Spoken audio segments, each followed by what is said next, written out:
WTOV9's coverage of the West Virginia Class AAA Championship game brought to you in part by Advanced Financial Savings Bank, Ohio Valley Hospital, Catrol Motors, Follinsby Foodland, Fox Run Hospital, J&J Pontiac Weirton, All Ohio Valley Hardee's, the Health Plan of the Upper Ohio Valley, and St. John Medical Center.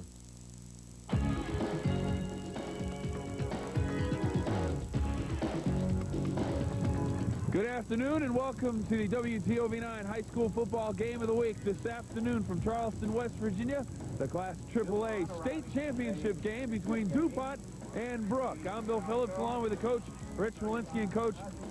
The Magnolia game on Friday night, rain, wet, nasty weather this afternoon for the State Class AAA Championship game, cold and snow. Ooh, what a contrast, huh? And I'll tell you, the rain last night has left the field somewhat precarious, Bill. There's some areas that are frozen over. It's real cold, a wind chill factor about 4 degrees above zero. Snow is blowing now. Weather is definitely going to be a factor this afternoon. We look at these two teams, and DuPont, a team that likes to put the ball up in the air. How's the wind and weather going to affect DuPont? Well, wind probably more than anything else is going to affect the passing game for both teams today. It's swirling. It's really hard to tell. It's trying to gauge the direction of the wind by the flags, and the flags are moving in all different directions. So it's going to be real hard. The deep passing game, I think, is going to be almost non-existent. So trying to throw the ball in a wind like this is going to be very difficult. So both teams are going to have to concentrate on the short to medium passing game, I think. Now turning to Brook, a team that has really featured the run of late and a very solid defense. What do we look for them? Is the ice on the field going to bother? I don't think so. They're more or less of a straight-ahead football team. They depend on the option a lot. They don't run, sideline to sideline too much. So I don't think it's going to affect them. They're going to have to play really good defense against this DuPont team. DuPont has nice size. They have some real rangy receivers that have been very successful in receiving the ball this year. So, their defense is going to have to play an excellent game this afternoon. Now, someone else that will join us is Gene Stabile down on the sideline. And last night he told us about the footballs and how they tried to keep them dry. And he talked about the footwear last night. Today's game, it's a dry field. Does the footwear change because the water's not there? I don't think it really does. I was out on the field. I don't think anything's going to work right today, Bill, because it's a little bit slick. I tried to stop on the famous Nikes. You just don't quite stop. It's not there. You're going to have to just feel your way around today, and hopefully you keep your footing when you have to. Well, hopefully the weather and the field won't be too much of a factor in this Class AAA State Championship game. We'll be right back with a kickoff after this.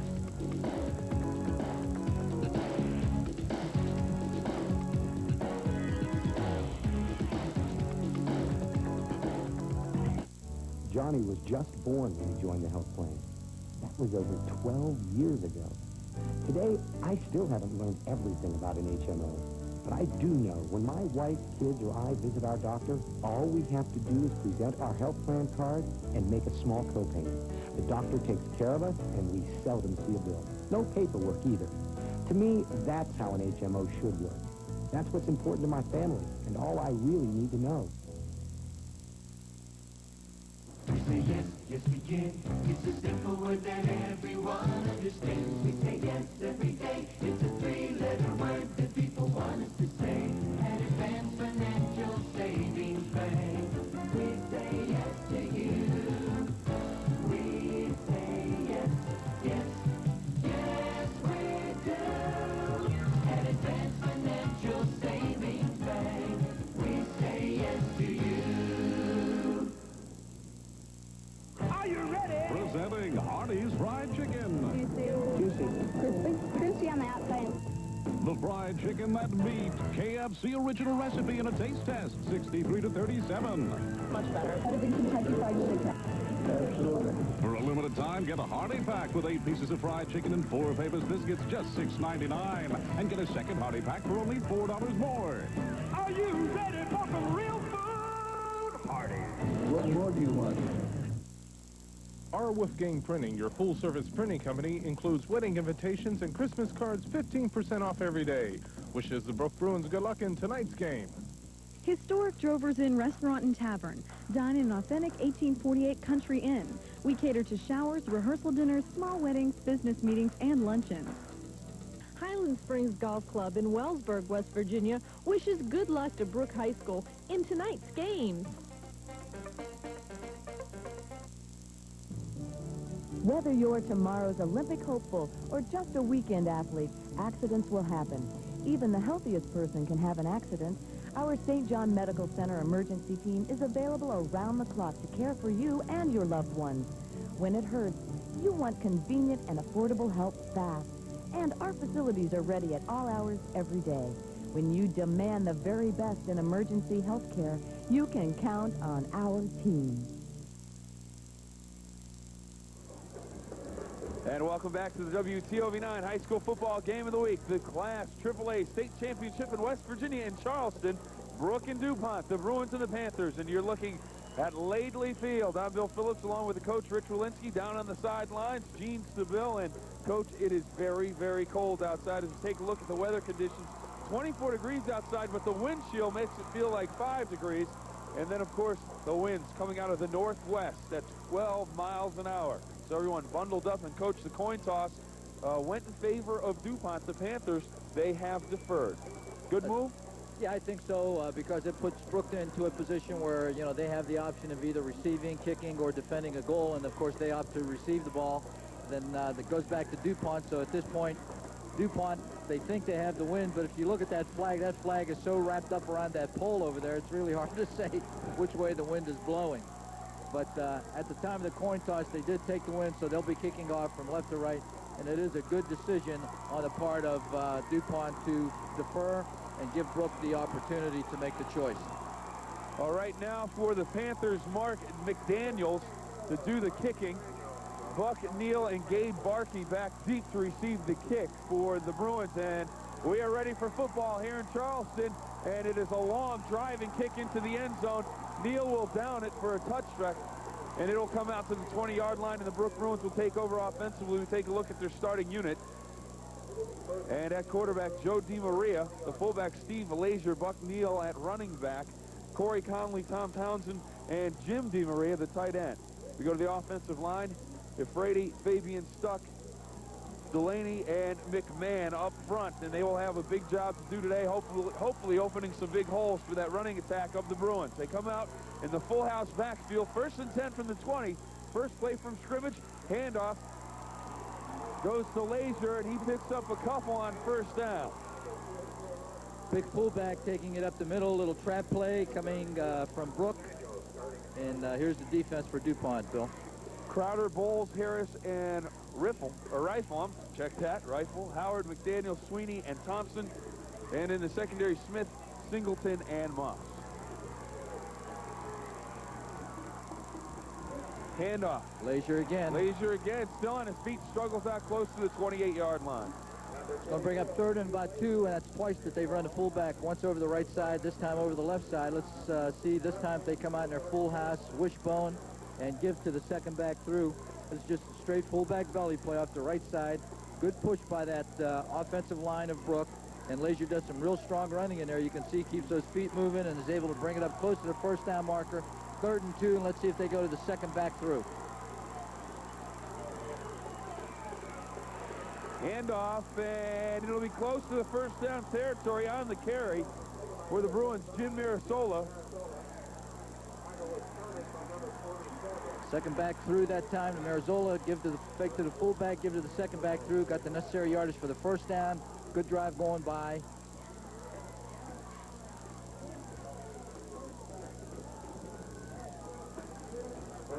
So it's the Bruins to the 1st down, 1st and 10 from their own 30-yard line. 10:35 to go in the 1st quarter. No score, just getting started here in Charleston.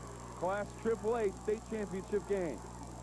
Handoff. Lazier dives ahead to the 34-yard line, pick up a 4, and if the Bruins can get 4 yards a clip, they're going to be very happy on the sideline. I tell you, they're staying in that double tight end alignment, Bill, with the wishbone backfield, and they're going to be very, very careful handling the ball right here. It's just a give to the fullback and a fake by DiMaria down the line, faking the option, but good 4 yards for Brooke, so it's going to bring up 2nd and 6, and that's a win on 1st down for Brooke High School. 2nd and 6 from the 34. Handoff. Mirasola has some running room, dives out close to the 47. We'll leave them with a 3rd and 3 for the Bruins. Look for him to come out a double tight end again. Okay, now what you're going to see, Bill, and I'm sure that what the coaches are seeing from up in the booth is that a free safety is coming up awful fast to close that off tackle. And what we may see here eventually is a little fake to the fullback, a little play action, and then a drop off to the tight end. Kid Anderson and DeMaria, the tight end. And it's going to be a keeper. DeMaria pitches. He gets it to Neal. Tries to get to the corner. Won't make it. And it'll be stopped short of the first down. That's that big free safety, number 83 for DuPont. That's Randy Moss. 6'5", about 185, and he can run. Did a great job of coming up and playing the option. It's going to put Brooke into a 4th down punting situation. 4th and about 3 or 4. And Brooke's going to be kicking into a pretty stiff wind. So they're going to have to try to keep the ball low and try to get a roll on his hard surface if they can.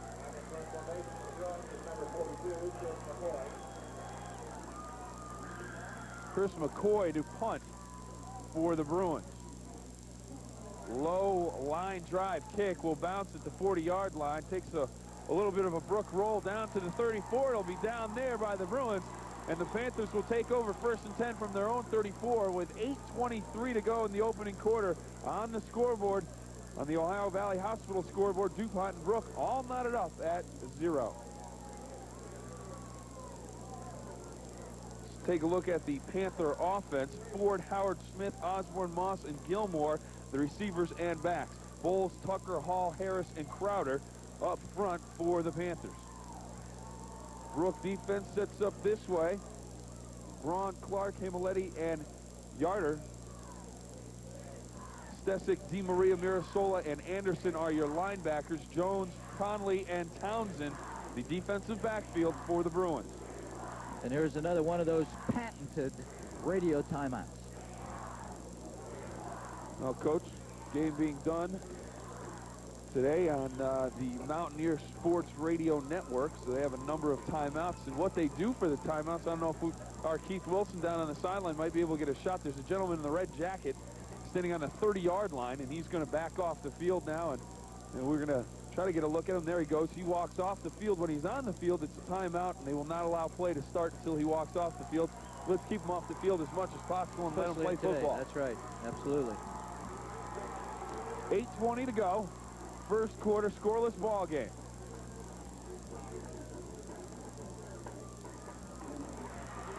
Panthers come out with the option, and it's Stesic coming across. Kirk Stesic coming up with a big tackle, maybe a gain of 1 on the play. Not much, though. Maybe a football length, actually. Great job by Stesic and a great job by that Brooke defense defending the option here. It's belly option down the line. Michael Ford, the quarterback, reading run all the way. Here comes Stesic, shows good speed, comes inside, makes a nice tackle, holds it to a very short gain of 1. It's going to bring up 2nd and 9.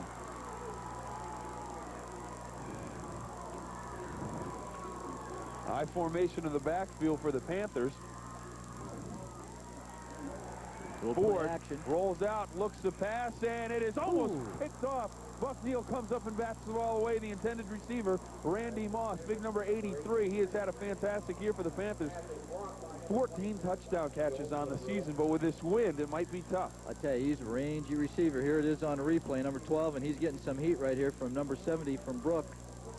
That's Todd Clark, and good coverage down flat right there, number 88. Outside linebacker Kid Anderson, and then, of course, Neal coming up and almost making the interception from his defensive back position. 3rd and 9 for the Panthers. Twin receivers to the left for DuPont this time. 3rd and 9. Handoff. Smith on the carry. He'll be close to the first down, and I think he may have it. So a big 3rd down conversion for the Panthers of DuPont. I tell you, that time DuPont caught Brooke in a stun by an inside linebacker, and he stunned it away from the call and opened up a big hole inside right here to the split end side. Get a good turnout block here on the nose man, and number 22 for DuPont. That's Stephen Smith, over 1,000 yards rushing this year as a junior, and over 900 yards rushing this year as a senior. Same formation. 1st and 10 from the Panther 45-yard line, and it's Ford keeping. He's getting backside pressure and will be taken down after a gain of 1. Stesic there also coming up and getting a piece of the tackle, Chris Camilletti, and he is taken down as Ford after a gain of about 1.5 yards. And I'll tell you, number 74 for Brook, John Sheets, defensive tackle, did a good job of stringing that thing out and making it run to the sideline so that inside pursuit of Brook could come up and finally make the tackle, holding it to a short gain of about 1 2nd and 9. Twins again down here to the bottom of the screen.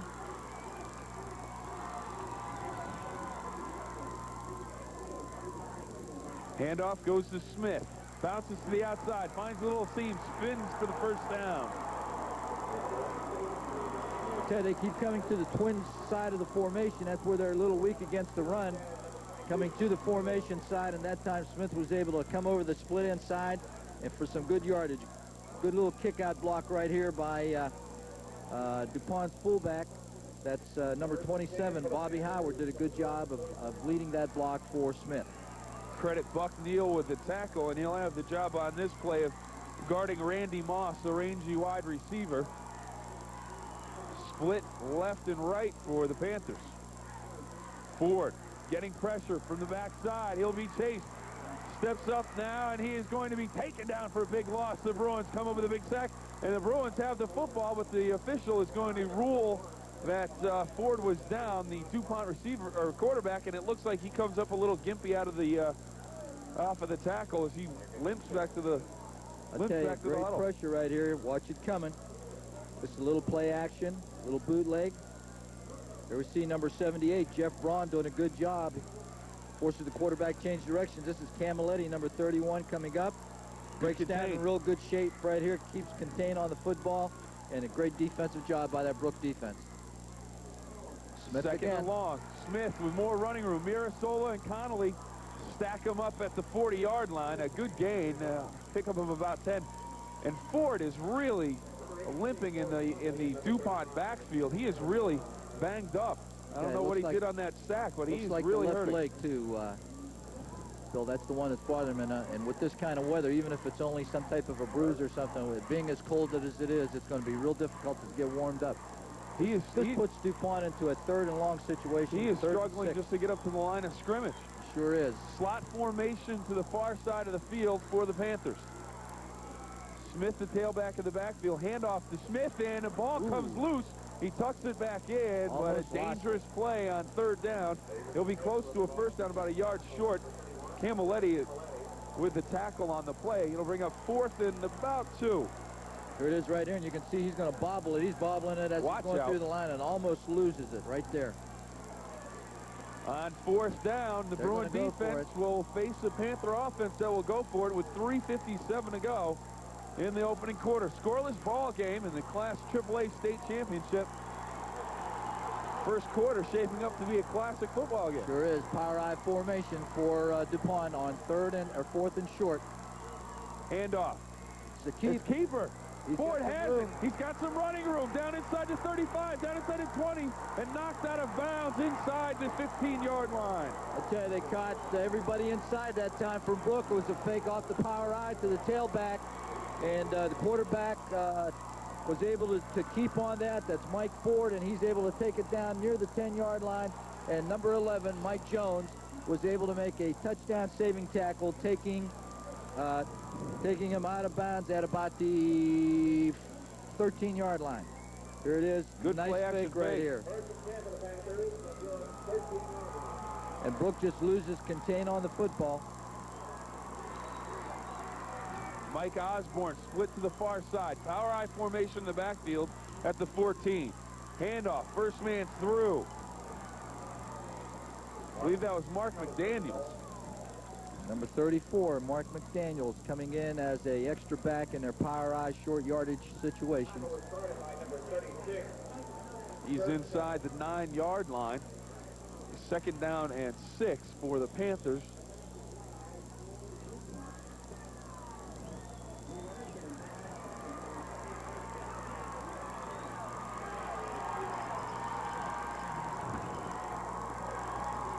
Second down and 6. Ball spotted at the 9-yard line for the Panthers. Power I again with Moss to the corner. Looking to pass, and it's going to be picked off. Oh, it's going to be falling incomplete. Great coverage. Conley there along with Mike Jones. Moss, the intended receiver. Ford looked directly at him. Everybody in the park knew that he was the intended receiver. Pick number 83, Randy Moss, the intended receiver. It's going to bring up a 3rd and 6 from about the 9-yard line. We talked about Randy Moss. 14 touchdown catches. Ford on the season. 23 touchdown passes. So the quarterback and the receivers, they are very productive for the Panthers. Slot formation on 3rd and 6 from the 9. Handoff, Smith. Nowhere. He's stacked up. Great job that time coming from the inside. Number 78, Andy Harris. Oh, I'm sorry. Number 78, Jeff Braun, making a great hit coming off his block and holding DuPont to a short gain of about a half a yard. It's going to bring up 4th and 5 from inside the 15. See Braun, he just sheds his blocker, and now we have a field goal opportunity for the Panthers. They'll spot the ball at the 15, make it a 25-yard field goal attempt for Mark McDaniels. Spot is down, kick is up, it is good. He nailed it, straight down the middle. And the Panthers are on top of the scoreboard early by a score of 3-0 as we get ready to take a timeout. The Ohio Valley Hospital scoreboard, the Panthers on top of the Bruins. 3-0, we'll be back right after this. At J&J Pontiac Weirton, we're the hometown dealer with the hot cars, hot deals, and cash back you can't pass up. J&J Pontiac gives you $500 cash back on 93 Grand Ams, Grand Prix, and Bonnevilles, plus a grand cash back on select 92 Firebirds. Grab the cash just in time for the holidays. Why gamble elsewhere? Get to your hometown Pontiac dealer in Weirton, where we deliver Pontiac excitement. J&J Pontiac Weirton. Ah, the delights of the orchard, the garden, and the fruit of the vine. They all come together in signature fruit baskets from Foodland. The cornucopia, the sleigh, the reindeer, from $15.99 at Foodland. Your friends at Follinsby Foodland are ready with all your holiday party needs. Follinsby Foodland also wishes good luck to Bud Billiard's Brook Bruins. A Brook State Championship. Yes! Simon's Furniture, you like living with us. The warmest of season's greetings to you from West Liberty State College, and good luck to the Brook Bruins. The family at Medical Rehab 1 at 1503 Commerce Street in Wellsburg would like to congratulate the Brook Bruins on their wonderful 1992 football season. Michael G. DiDomenico, certified public accountant, would like to wish the Brook Bruins good luck tonight and throughout the playoffs. Craig M. Felici Insurance Incorporated, an independent agent. For all lines of insurance, price us. We're consistently lower. Bernard J. Palma and Dr. Michael M. Palma would like to wish the Brook Bruins good luck on their 1992 season. Go Bruins!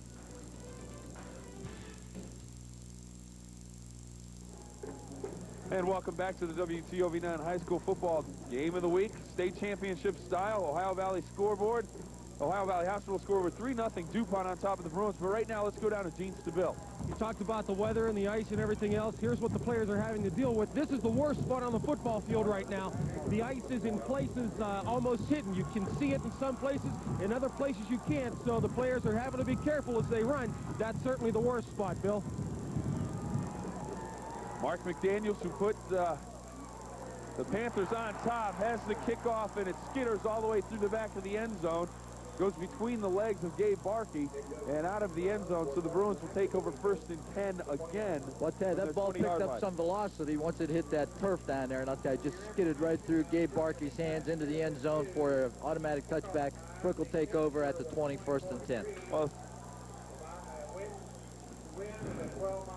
an opportunity for the Bruins here at the 20-yard line. If Barkey stops that, can't pick it up cleanly, they might be pinned back inside their 10. Absolutely.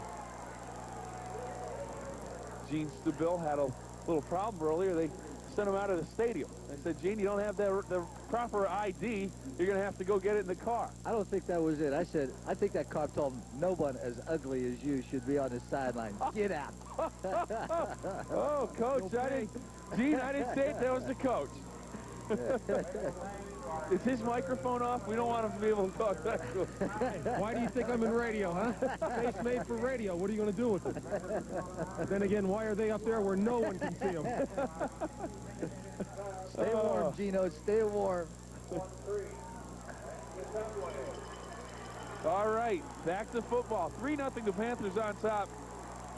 Inside of 3 minutes to go in the first quarter. Handoff to Lazier, and he is stacked up at the line of scrimmage.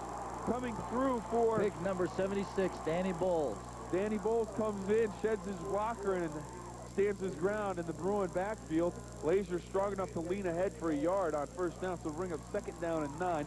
A situation the Bruins really don't want to be in. No, they don't want to have to pass the ball long. They haven't really opened up their formation either, Gene. They've been in a double tight end, wishbone alignment the whole ball game. They want to be real careful, especially at this end of the field, making sure that they don't turn the ball over and give DuPont the ball in excellent field position. Minute 35 to go in the opening quarter. Handoff goes to Mirasola, tries to get to the outside. Good pursuit from the Panthers, and he is ridden out of bounds at the 25-yard line. Okay, DuPont runs really well to the football. Number 83, number 22, number 34, all right there ready to make the hit. That's McDaniels and Steve Smith, Randy Moss, all doing a great job. Here it is right here. Number 35, Mirasola, trying to get to the outside and just nowhere to run, but still picks up about 5 yards, Bill. So it's going to bring up a 3rd and about 4 situations. Let's see if we see a little bit of play-action passing here from Brook on a 3rd and 4 situation. Handoff to Neal. Looks for a hole, has a crack, but he won't make it. Number 5, that's Sam Singleton, cornerback. And I'll tell you, DuPont is really crowding the line of scrimmage on Brook at this particular point in the ball game. They've got 10 people within 5-6 yards of the line of scrimmage, and Brook's going to have to open up their offense a little bit if they expect to get anywhere with this DuPont defense. Number 5, Sam Singleton, cornerback, the initial tackler. 4th down and 2 at the 28-yard line. Chris McCoy in to do the punting for the Bruins. He will stand back at his 15-yard line. Moss back to receive. Right now the wind is somewhat calm, so let's hope for a good kick here from Chris McCoy for Brook High School.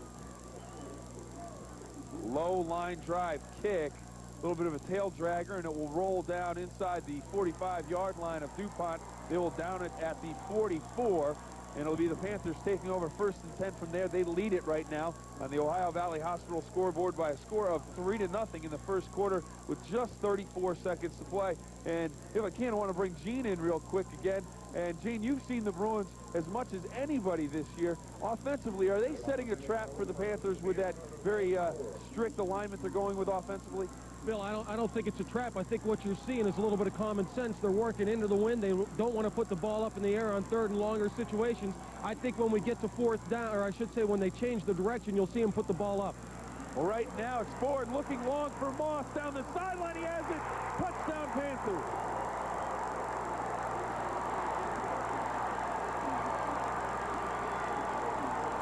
What a bomb. What a bomb. Number 12, Michael Ford, aired it out to number 83, Randy Moss.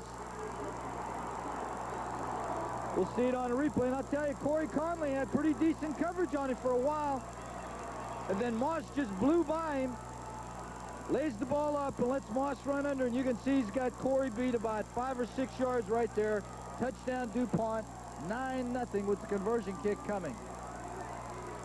Mark McDaniels on to attempt the extra point. He's just kicked the field goal, and the extra point up, and it is good as well. So it's a 10-0 lead with a second remaining on the clock. Right now on the Ohio Valley Hospital scoreboard, the Panthers have jumped all over the Bruins. They lead it 10-0.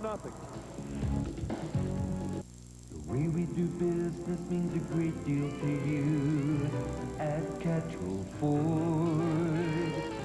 The way that we do business means no one beats what you pay. Service, selection, what you're looking for. The way we do business means we give you more. Catrol Ford. The way we do business.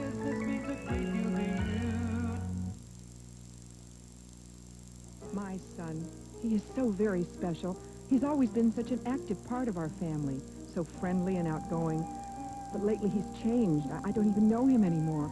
He doesn't take part in family activities. He's so moody and sad, sometimes for days at a time. I wish I could find the right thing to do or say. I really miss my son. It's painful to be separated from someone in your family, especially when he's just in the next room. Ask for help.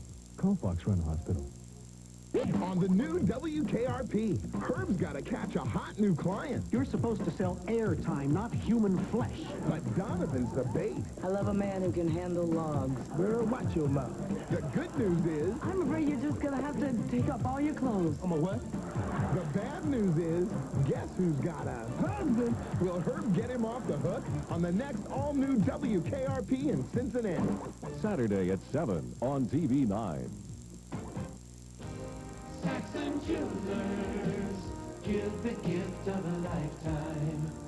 Just when you find that someone special is reaching out to you, give the gift of a lifetime.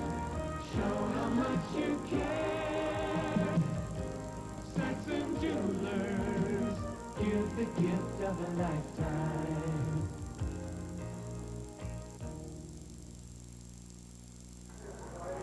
And welcome back to the WTOV 9 high school football game of the week. Ohio Valley scoreboard not looking the way we want it to right now. The Panthers on top of the Bruins 10-0 in the first quarter. We just talked with Gene Stabile about the wind and how the Bruins came out offensively. He said they're going to keep it that way, don't want to go into the wind trying to pass the ball. Well, the wind is at the back of the Panthers, and they just unleashed a big touchdown bomb to their big playman, Randy Moss, Coach. Well, I tell you, they didn't have too much time left. They wanted to try it on first down. They're going to be kicking off with the wind. There's 1 second left on the clock, and they certainly took advantage of the weather and the wind situation that time and hit Randy Moss with a big touchdown play of about 62 yards. Daniels to kick off. Good, strong kick. That will go into the end zone and out of the end zone. So right now, the Panthers really having it all their way. Well, I'll tell you, this is Brooks' third possession, and for the third time, they're going to be starting from their own 20-yard line. There is a flag on the play, and the area that it's thrown, I think it's going to be an offside penalty, probably against DuPont. Yep, that's what it is, offside, DuPont, so they'll kick it over. Some shadows down on the field, Coach. That can only mean one thing. The sun has arrived. The what? The sun. The sun. It's not real warm today. It's just up there. Whose sun? Well, I'll tell you, haven't seen it. There it is. And you can see little patches of blue there, but an awful lot of gray and white up there as well. A lot of clouds and a lot of ominous-looking clouds up in the sky right now. Although back, McDaniel's up 5 yards. We'll spot the ball now at the 35-yard line. Kick off from there.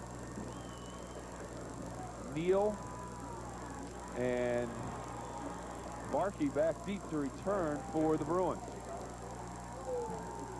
This one a shorter kick, and it will go out of bounds at the 15-yard line. A flag will be thrown on the play, and one way or the other, the Bruins are going to get better field position. They'll probably get it at the 35. Here's the call.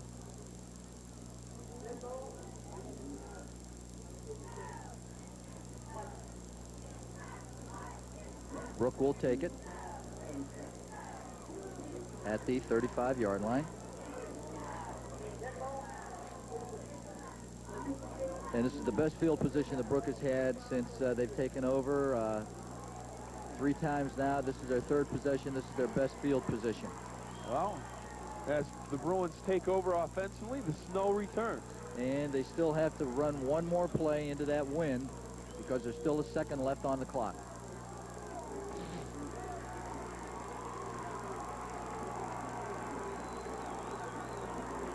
Handoff, Lazier bounces off tacklers, and then he's stacked up at the line of scrimmage. Nowhere to go. Good defensive line surge that time from the Panthers, Coach. Well, I'll tell you, they're up there with an 8-man front. Their cornerbacks are up real close to the line of scrimmage. And I'll tell you, it's just going to be real difficult for Brooke to run against that defensive alignment. They're going to have to break their formation. And on the clock, 000. That means the first quarter has come to an end on the Ohio Valley Hospital scoreboard. the Panthers all over the Bruins by a score of 10-0. We'll be back with the second quarter of play right after this. My husband and I made a promise when we married 7 years ago. Protect ourselves with the best coverage we could afford. Today, the health plan is the one HMO our family can't afford to be without. When I was pregnant with Megan, the health plan paid for everything. Physician visits, ultrasounds, even my C-section costs. No hospital bills and no paperwork. I feel secure knowing that the health plan has operated as a non-profit company for over 12 years. You can't put a price on quality like that. We say yes, yes we can. It's a simple word that everyone understands. We say yes every day. It's a three-letter word that people want us to say. At Advanced Financial Savings Bank, we say yes to you. We say yes, yes, yes we do. At Advanced Financial Savings Bank, we say yes to you. Are you ready? Presenting Arnie's Fried Chicken. Juicy. Crispy. Crispy on the outside. The fried chicken that beat KFC original recipe in a taste test, 63 to 37. Much better. Better than Kentucky Fried Chicken. Absolutely. For a limited time, get a hearty pack with 8 pieces of fried chicken and 4 Papers biscuits, just $6.99. And get a second hearty pack for only $4 more. Are you ready for some real food? Hardy. What more do you want? Our Wolfgang Printing, your full-service printing company, includes wedding invitations and Christmas cards 15% off every day. Wishes the Brook Bruins good luck in tonight's game. Historic Drovers Inn Restaurant and Tavern. Dine in an authentic 1848 Country Inn. We cater to showers, rehearsal dinners, small weddings, business meetings, and luncheons. Highland Springs Golf Club in Wellsburg, West Virginia wishes good luck to Brook High School in tonight's games.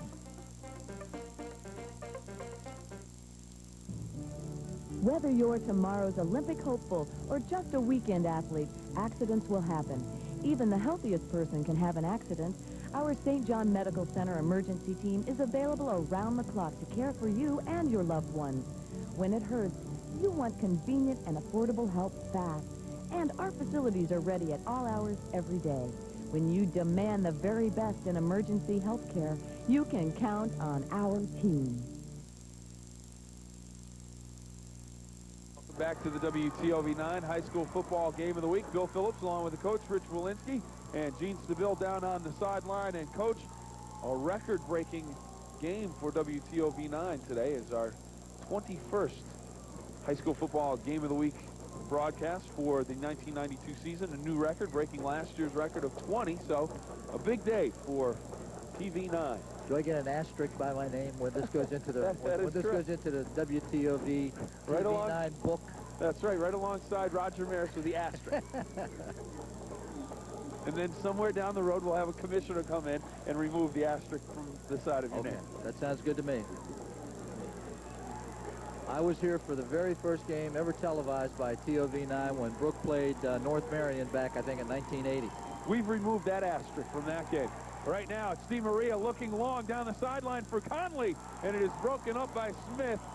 So they broke the formation, Coach. They have the wind at their back now, looking to put it up. So, well, they didn't break the formation. They were still in their double tight end alignment, but they gave a little belly fake to Leisure and then try to go deep to Conley coming from his tight end position. And good coverage, however, by DuPont, and really didn't fool anybody. Good coverage right there by number 22, Steve Smith, cornerback for DuPont.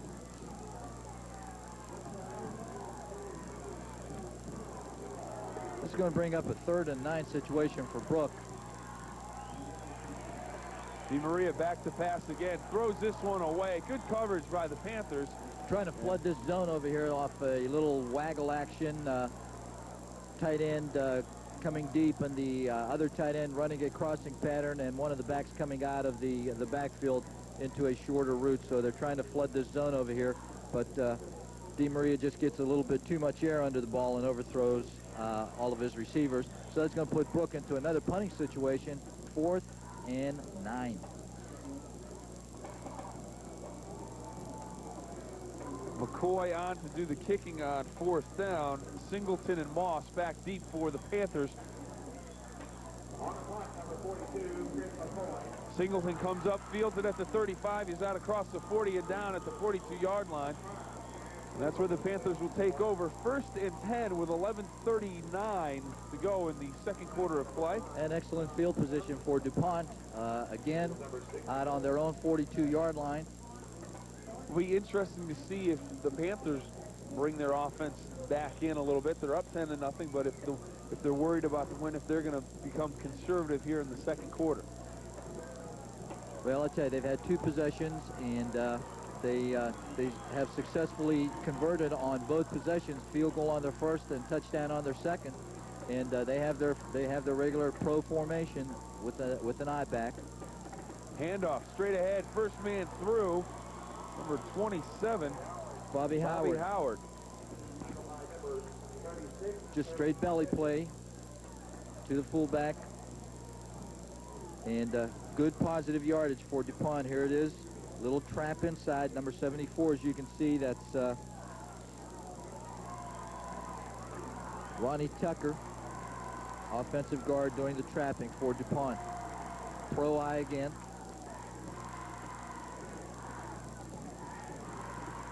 Back to pass. Ford looks for Moss on the outside, overthrown and out of bounds.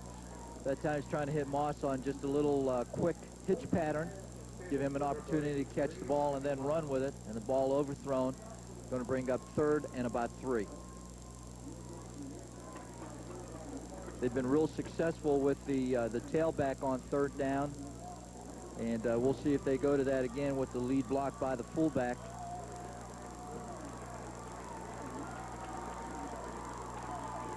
See if they give it to Smith, number 22. They do. Straight ahead, bounces off a tackle, and he will have the first down. Ball comes loose. Did he lose it? Again. I think he may have. Wow. Got it back. When he was going down, that ball was going out. I tell you, he was lucky to hold on to it. That's the second time that's happened to Smith. It happened on the last series that the first series that they had. Here it is right here, and this is what they've been running on 3rd down. You can see right there that number 31 for Brook is in there in pretty good shape. That's Chris Camilletti, but Smith runs through, and look at the ball go up there, and then he's just lucky enough to get his hands on it and pull it in before he hits the ground. Boy, what a break for DuPont. Mike Jones credited with the tackle. Right now, Randy Moss split far to the near side, almost over in the Panther bench. Handoff straight ahead. Howard is just stacked up. Big number 78. Jeff Braun comes through and makes the tackle. I'll tell you, Jeff Braun has been in that offensive backfield of DuPont's most of this first half. Here it is right here. He comes off his block real clean and is able to come and put a big hit on Bobby Howard and take him down for a loss of close to 2 yards. It's going to be 2nd and 12.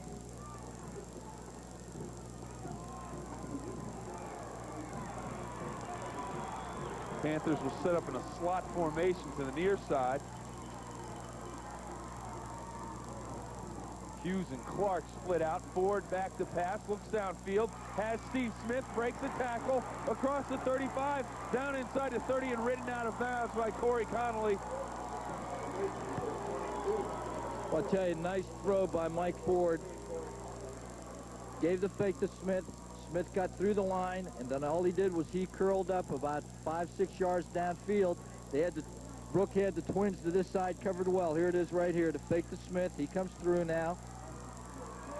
Ford sets, finds him right there, and he does a good job of running with the football after making the catch. Takes it down inside the 25-yard line of Brook, and DuPont Panthers are on the prowl again. 1st and 10, handoff to Moss. He dives ahead to the 17-yard line. Corey Connolly on the tackle for the Bruins. I tell you, very diversified attack by DuPont. They're throwing the ball well. They are running the ball well. And here they're giving it to Moss on an inside counter. Trap to the outside, and he does a nice job of running with the football for a gain of about 5, 2nd and 5.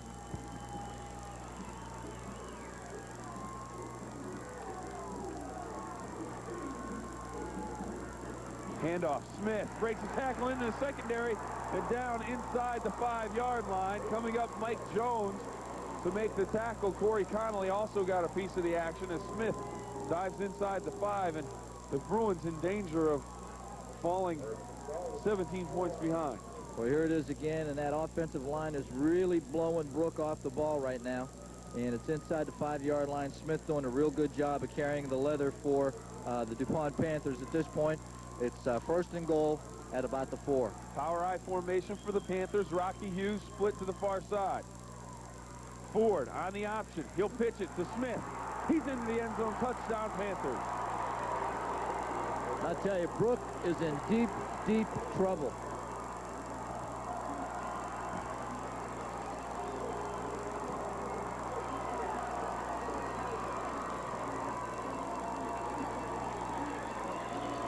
Here it is, belly option, nice fake in there to the fullback. Ford does a nice job of coming down the line, just stretches that defense and pumps it in for the point. Extra point up, and it is no good. No good. McDaniels misses the extra point. It is wide, and the score will remain 16-0 on the Ohio Valley Hospital scoreboard. We'll take a timeout and be back right after this.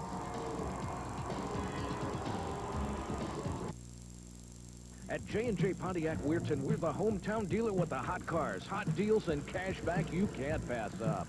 J&J Pontiac gives you $500 cash back on 93 Grand Ams, Grand Prix, and Bonnevilles, plus a grand cash back on select 92 Firebirds. Grab the cash just in time for the holidays. Why gamble elsewhere? Get to your hometown Pontiac dealer in Weirton, where we deliver Pontiac excitement. J&J Pontiac Weirton. Ah, the delights of the orchard, the garden, and the fruit of the vine. They all come together in signature fruit baskets from Foodland. The cornucopia, the sleigh, the reindeer, from $15.99 at Foodland. Your friends at Follinsby Foodland are ready with all your holiday party needs. Follinsby Foodland also wishes good luck to Bud Billiard's Brook Bruins. A Brook State Championship. Yes!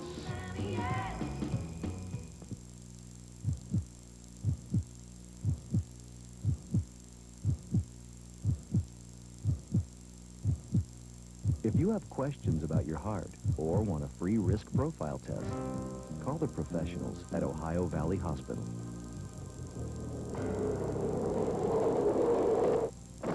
Whether it's bumps or bruises, colds or flu, call the professionals. Healthy answers from people who know at Ohio Valley Hospital.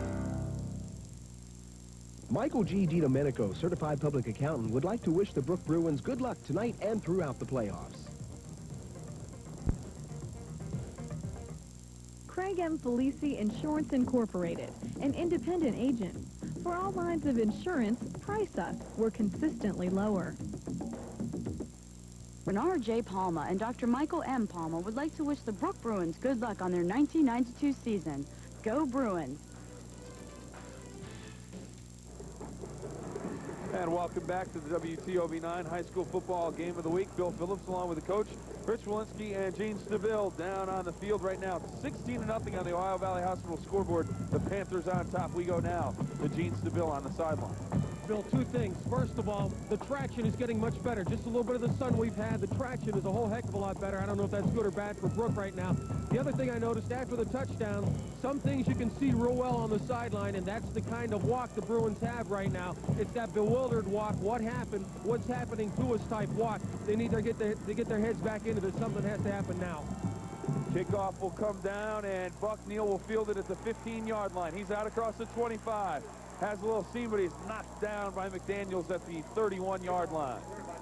So the Bruins will take over 1st and 10 from their own 31 with 8:03 to go in the opening quarter. Coach, what do you think the Bruins have to do to get going in this ballgame? Well, they got to get their running game on track. First of all, they haven't been able to run the ball successfully at all. I think they only have one first down. That was the first down they got on the initial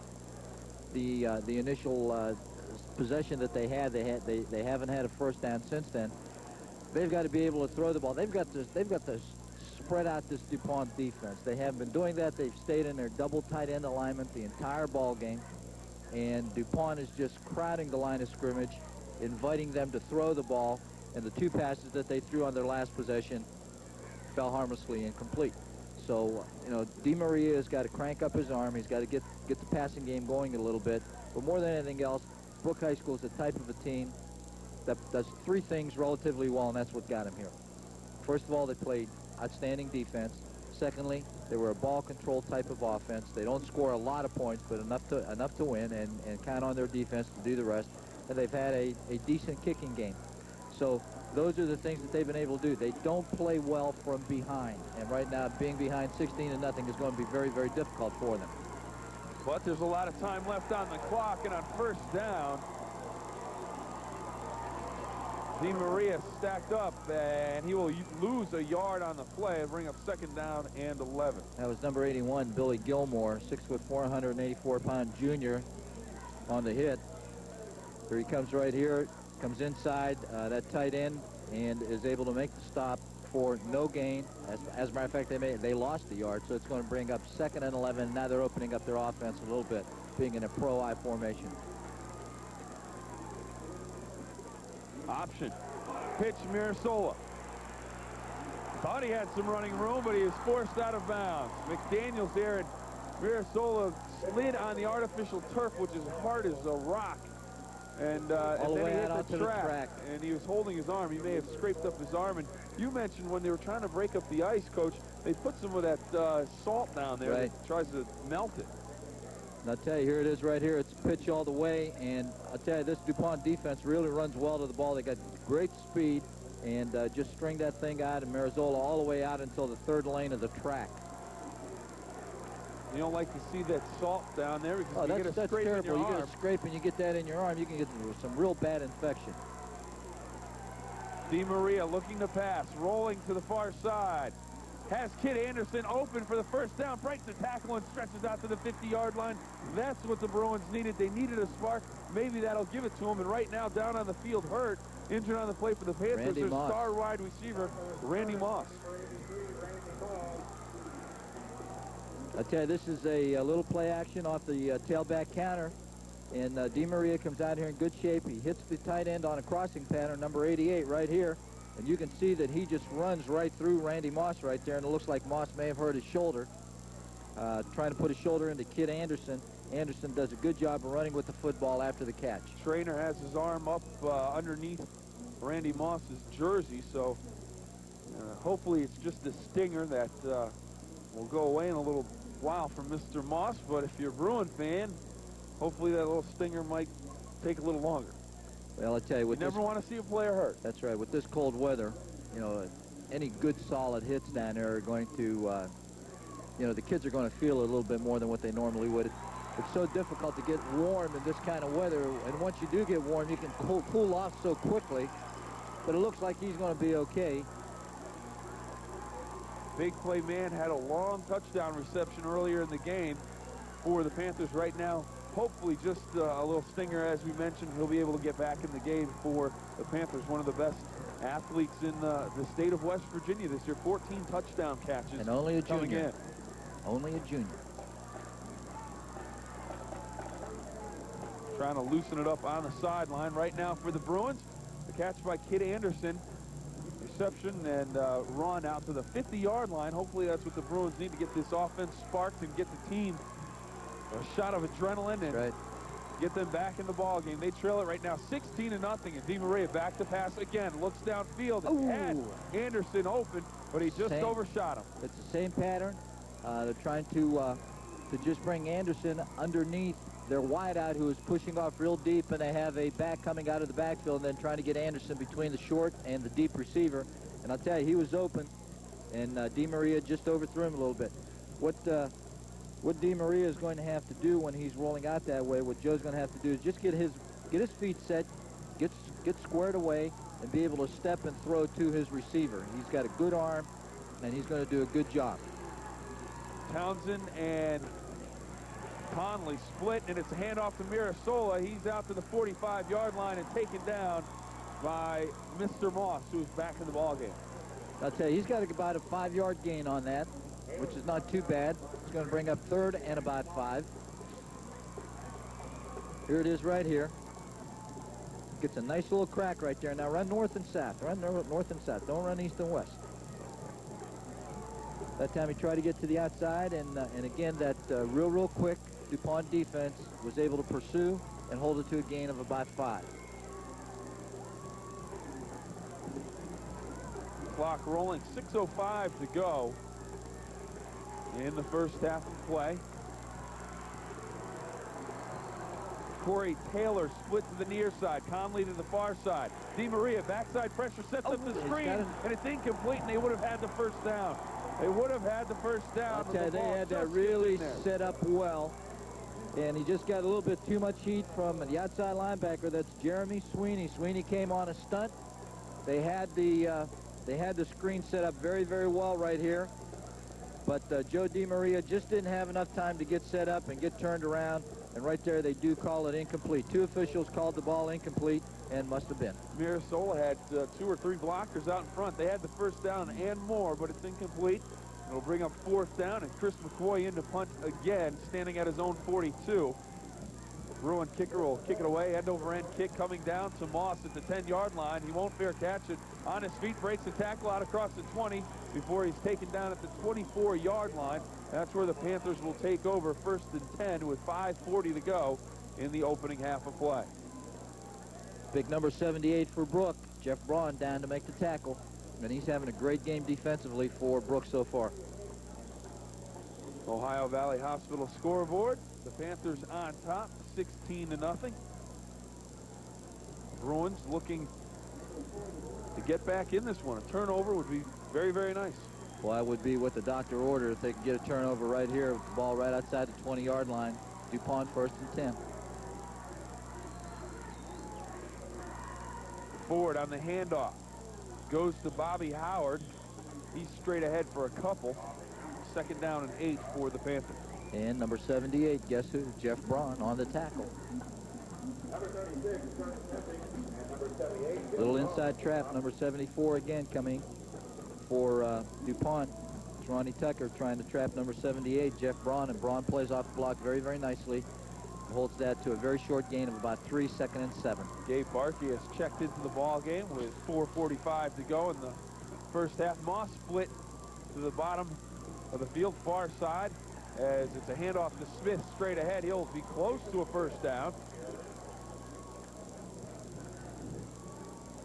First impressions of this Panther team, a very balanced unit, and they mix it up. There it is to Smith. And I'll tell you, he's a very nice runner. I'm real impressed with his ability to run the ball on those blast plays that he's been running so effectively. Kid Anderson and John Sheets in on the tackle. Power I formation on 3rd and about a half a yard. Handoff McDaniels, and he will have the first down before he's driven backward by a host of Bruins. Ball will be spotted at the Panther 37-yard line. It'll be a first down for DuPont with 4 minutes to go in the first half. Moss comes back into the ball game. Let's see if DuPont gives Brook a little play action and goes up top to Braun, who's out here in one-on-one coverage with Buck Neal.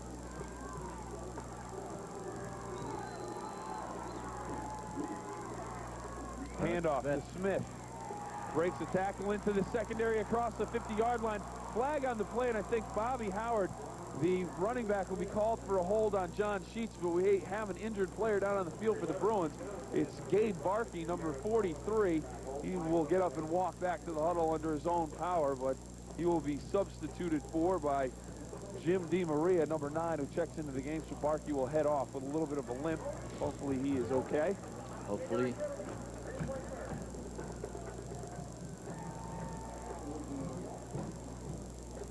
Here's the hold right there on number 70. Put an arm lock on him. That's right.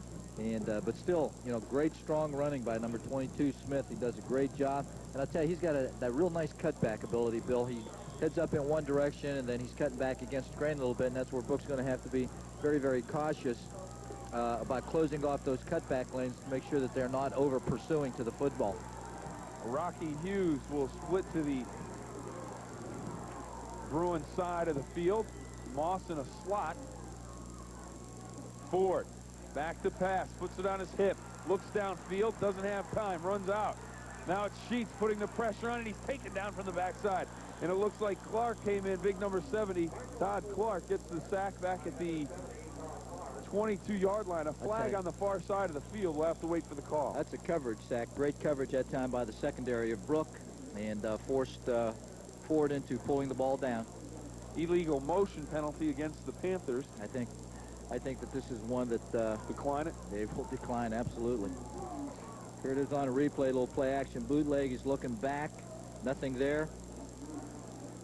And number 74, and then finally number 70, Todd Clark from Brook, brings Ford down from behind for a loss. It's going to bring up 2nd and 25. Okay, this is a good defensive series for Brook so far. See if they can maintain the pressure on this DuPont offense. They haven't been stopped so far. They've scored on every possession that they've had. Mike Osborne and Shane Hill, a pair of receivers, check into the ball game for the Panthers. They'll go with the I formation with Smith, the tailback. Hand off to Smith. Flag on the play. Smith breaking tackles out close to the 35-yard line, but a flag in the Panther backfield. And another motion penalty. It's a gain of about 10. I'd go ahead and take the penalty this time, put him 5 more yards back. And that's indeed what the coaching staff for the Bruins has decided to do, signaling out to their defensive unit to take the penalty. All of a sudden, the Panthers self-destructing with the penalties with 2:32 to go in the first half of play. That is motion penalty. Evidently, somebody's moving just prior to the snap back there. They've got 2 backs. They've been in the eye both times they've been called for motion. And somebody must be leaning forward slightly just prior to the snap. B.K. Clark splits to the far side with Moss in the slot. Ball spotted on the 17-yard line. Handoff to Moss. Or an inside cap. Braun was in the backfield. Clark wraps him up, and it is Kid Anderson also coming in and taking down Moss at the 15-yard line. John Sheets also getting a piece of the play. And we have a timeout called by the Bruins. They want to stop the clock, talk things over, hopefully get the ball back. That's right. Another offensive possession. And they want to keep DuPont down in here and make them kick into that real strong win.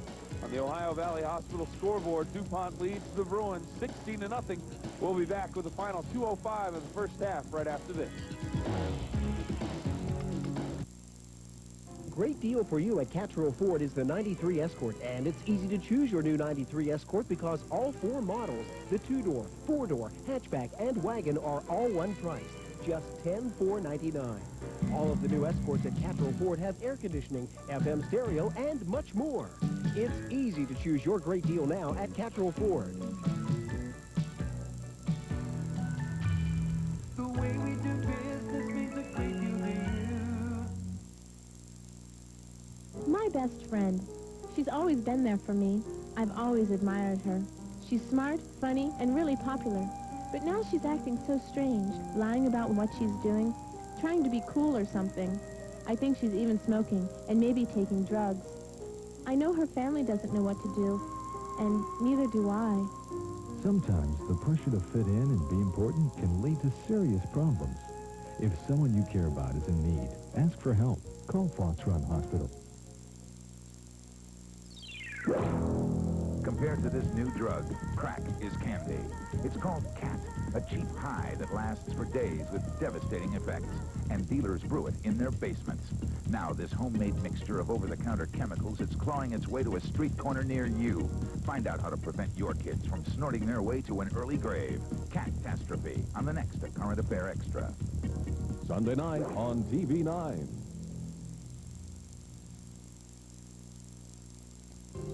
Simon's Furniture, you like living with us. The warmest of season's greetings to you from West Liberty State College, and good luck to the Brook Bruins. The family at Medical Rehab 1 at 1503 Commerce Street in Wellsburg would like to congratulate the Brook Bruins on their wonderful 1992 football season. Welcome back to the WTOV9 High School Football Game of the Week. DuPont on top of the Bruins right now in the first half with 2:05 to go, 16-0. And Karen Rosano, our producer for today's game, her sister is somewhere in the Bruin crowd. We're not sure. She says that she is in the red. Pick one, and that may or may not be Karen's sister. But a bunch of cold Bruin fans right now, and they'd like a little bit of more action on the scoreboard for the Bruins to heat things up. But right now, it's the Panthers with the football. 3rd and 32 from their own 15-yard line. Bruins just took the timeout to try to get the ball back with some time left on the clock. Handoff goes to Smith. John Sheets and Todd Clark wrap him up at the 15 and set him down. I'll tell you, good job that time. We have another timeout on the field called by the Bruins, and that gives us a chance to go down to Gene Stabile. What you're looking at is one of the blowers on the sideline. We talked about him last night not being for heat. Last night they were to dry towels, dry footballs, dry whatever. Well, today nobody's trying to dry anything. They're just trying to stay warm. That's what they're for. Now, if we can get a shot over at the players. Rich, back when you played, you didn't have face masks. Back when I played, no way, shape, or form would you wear anything under your uniform that would show to keep warm. Well, now you can see the elastic tights and everything else that they're wearing. Phillips, I know when Joe Namath was playing, you were just born. He wore the pantyhose. That's where all this stuff started. We're blaming it on your generation. Oh, how do you know we didn't wear face masks when I played? I was just born then. 54? 54. What a year. What a year. A year to remember. State champions, Fallsview High School, 1954. We talked about that. Fallsview 7, Barbersville 6. We talked about that this morning at breakfast. Who kicked the winning point? We sure did. I don't remember. Some Polish guy. Some guy named Walensky kicked the winning point. Hopefully the Bruins will come up with a winning point today as the punt comes down to the 40-yard line. Conley has it. He breaks some tackles out across the 40-yard line and down to the Panther 37. And the Bruins have an opportunity now with 1:48 to go in the half to possibly put something on the board, and that would be a huge lift going into halftime. It sure would, and they're going to have to hurry. They've got 1:48. They've used 2 of their timeouts. They've got 1 more left, so they've got to do something. They've got to do it in a hurry.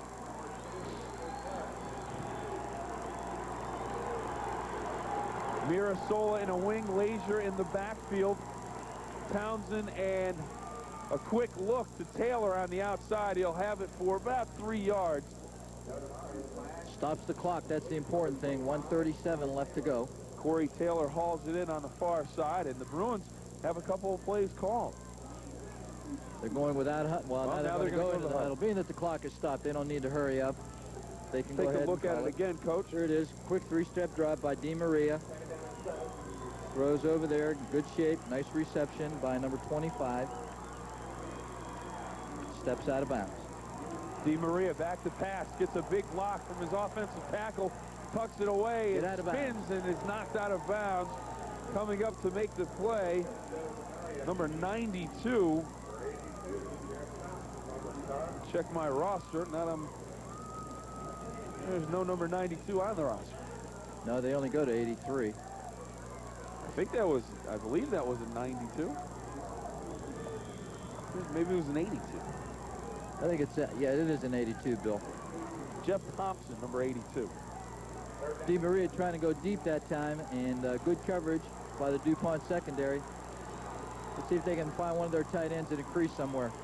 DeMaria back to pass again. Looks downfield, and it is incomplete. The intended receiver was Townsend. It just went off of his hand and fell incomplete. I tell you, this brings up a 4th down situation. There's still 1:26 left to go. They've got to get the first down. I think you have to go for it. Oh, there's no question. Have to go for it. But I'll tell you, if they don't get it, DuPont's going to have the ball in some decent field position, and they might go deep themselves. Bill Phillips, the master of the obvious today at the Class AAA State Championship game. 1:26 left on the first half clock. 16-0. The Panthers on top of the Bruins. Bruins with a 4th and 7 from the Panther 34-yard line. And I think Brooke is going to be penalized for delay of game. Ball came from the official deep in the secondary, the back judge, and he is the one responsible for keeping the time on the field. So Brook is penalized 5 yards for delay of game, and it puts them back on their own 39.5-yard line. Or, I'm sorry, on DuPont's 39.5. Penalty will put the Bruins in a 4th and 12 situation.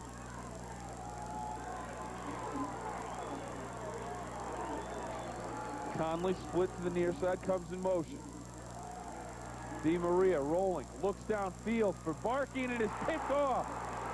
Singleton picks it off. He heads to the sideline, gets the block, still on his feet, out across the 50, and the Panthers have come up with a turnover. Ball sailed on Di Maria, and Singleton comes up with the interception. I tell you, they were trying to flood this zone over here, and they had the intermediate receiver open. But again, Joe Di Maria just got a little bit too much air under the ball. It sailed on him, and it was intercepted by number 5, Sam Singleton. Right here, you'll see the back coming out of the backfield. That's who he's looking for, and you can see that he is a little open, but it would have taken a good throw and good coverage. And then Singleton returns it in real good shape. And it's going to be on about the 49-yard line of Brook, and let's see what DuPont, if DuPont goes for one. Ford back to passer, looking to set up the screen to Moss. He comes across incomplete. Kirk Stesick there, and it looks like Moss may be hurt again. Or he's just getting up slowly. Doing the old Jim Brown impersonation. I tell you, he took a pretty good shot to the thigh, and that's what he was holding when he got up. But it looks like he's going to be okay. Trying to use that little middle screen right there to the wide receiver that Notre Dame with the Rocket made so famous a couple years ago. Here it is right here. The back is flaring out to the right, and then underneath that comes the wide receiver, as you can see right here, number 83, Moss. But he is unable to hold on to the ball. Brings up 2nd and 10. Slot formation for the Panthers. Handoff goes to Smith. He stumbles at midfield and falls ahead to the 48-yard line. And again, great penetration by number 78. That's Jeff Braun. I'll tell you, he has played an excellent game. And right now, a timeout called down on the field by the Panthers. We'll take a timeout on the Ohio Valley Hospital scoreboard. Panthers lead at 16-0 with 1:04 to go in the first half. Health plan. Not only do we provide health care coverage for 77,000 people in the Ohio Valley, our employees care about activities within the community as well.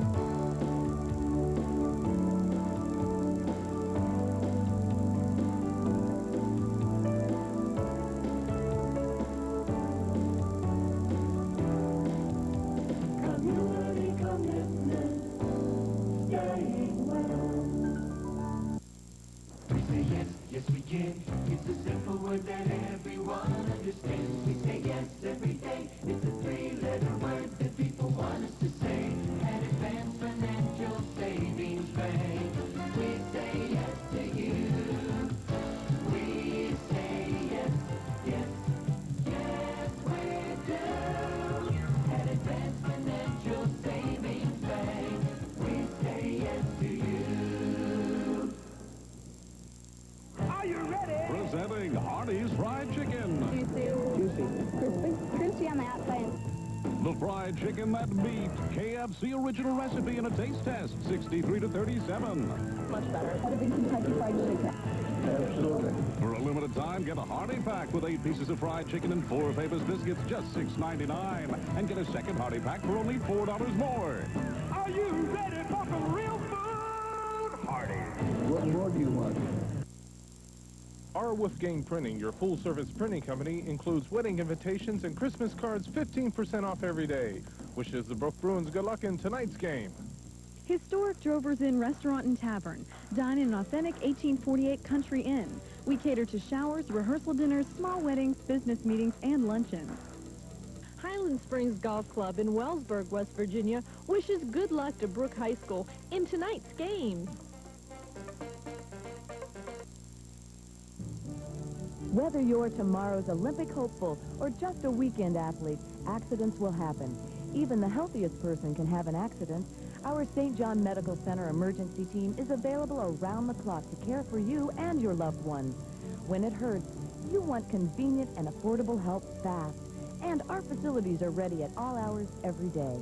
When you demand the very best in emergency health care, you can count on our team.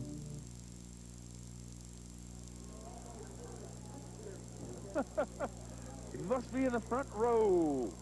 And someone up trying to get son, I don't know, trying to get a free seat. And that's exactly what he has watching the Class AAA state championship game here in Charleston, the state capital of West Virginia. All right, now with 1:04 to go in the first half, the Panthers looking to tack on some more. Ford being pressured. Clark and Sheets and Braun after him, throws it up and just lofts it up to Randy Moss, and he comes down with it behind Kirk Stesick. Well, I tell you, he threw a prayer up there, and Moss just stretched at that big 6'5" frame, was able to make the catch for a gain of about 6 yards. It's still going to bring up 4th down, and it's going to bring up a 4th and about 4 situation for DuPont. The clock is running, and it looks like what they're going to do is just let the clock run out, but no, Brooks going to make them kick it. So Brook takes their final timeout with 31 seconds left to go, and that puts DuPont into a position where they have to make a decision.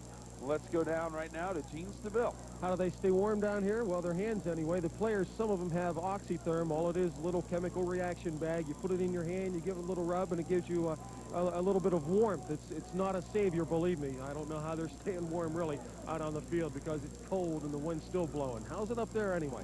It's pretty cold, and I don't know if anyone else knows this, but Gene's got those little thermi-warms all stapled inside his body underneath that jacket. I think so. Well, I tell you, ain't science grand? You know what they can come up with the mixture of these chemicals anymore. It's just amazing. It's just amazing. Coach, everyone back in the valley saying hello, and we are just as cold up here. It's not a heated press box. We're out in the open air. Downstairs where all of the writers are, that's where they are keeping warm. That's where all the important people are. Is that why they put Gene down on the sideline? Yeah, he is so important, they put him all the way downstairs. Well, right now, 4th down and 4 for the Panthers, and they are getting ready to punt the football away. Back deep is Conley and Barkey. And Moss is the kicker back here. And he's going to keep, he gets to the outside, and he will be still on his feet. Breaks the tackle into the secondary, tries to look for a pitch, but he's hauled down by Conley.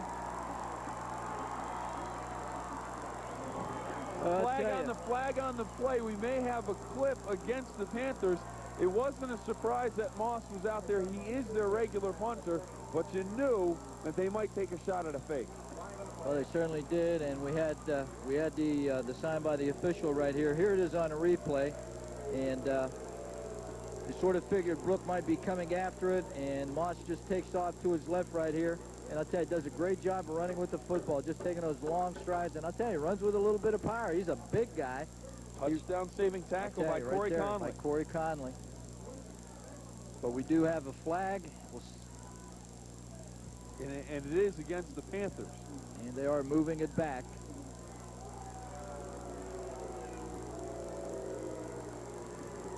Panther faithful don't like the call.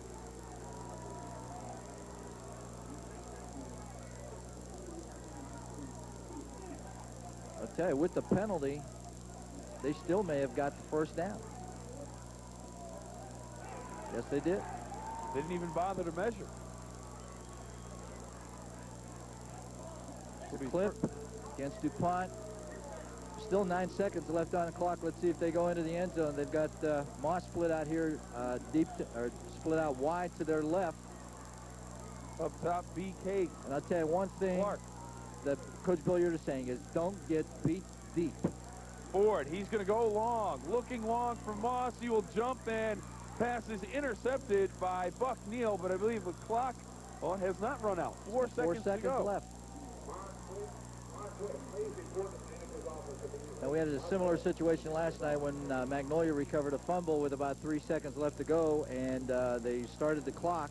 And I'm sure that they'll do the same thing right here. Here it is on a replay. They're just throwing the ball deep, trying to get Moss to run under it. Great coverage right there by Buck Neal. Is able to go up. He outleaps Moss for the ball and comes down with the interception. 4 seconds left. As soon as they put the ball in play, the clock should start. The clock is winding, and we are going to finish out the 1st half. So the 1st half will come to an end with the Panthers on top by 16 as they head to the locker room. On the Ohio Valley Hospital scoreboard, the Class AAA state championship, at least for the 1st half, going the way of the Panthers as they lead at 16-0. We'll be back with the Brook Bruin Marching Band right after this. At J&J Pontiac Weirton, we're the hometown dealer with the hot cars, hot deals, and cash back you can't pass up. J&J Pontiac gives you Your friends at Follinsby Foodland are ready with all your holiday party needs. Follinsby Foodland also wishes good luck to Bud Billiard's Brook Bruins. A Brook State Championship. Yes! Over the past year, Ohio Valley Hospital has been progressively strengthening its role as a valuable community resource, introducing several necessary healthcare services, such as the Family Birth Center, MedStat Emergency Care, the Industrial and Athletic Performance Center, and making all these services more accessible by phone through the professionals. Healthy answers from people who know. For 80 years, Ohio Valley Hospital has had the vision to meet your healthcare needs and will continue to serve as your local community resource. Michael G. DiDomenico, certified public accountant, would like to wish the Brook Bruins good luck tonight and throughout the playoffs. Craig M. Felici Insurance Incorporated, an independent agent. For all lines of insurance, price us. We're consistently lower. Bernard J. Palma and Dr. Michael M. Palma would like to wish the Brook Bruins good luck on their 1992 season. Go Bruins!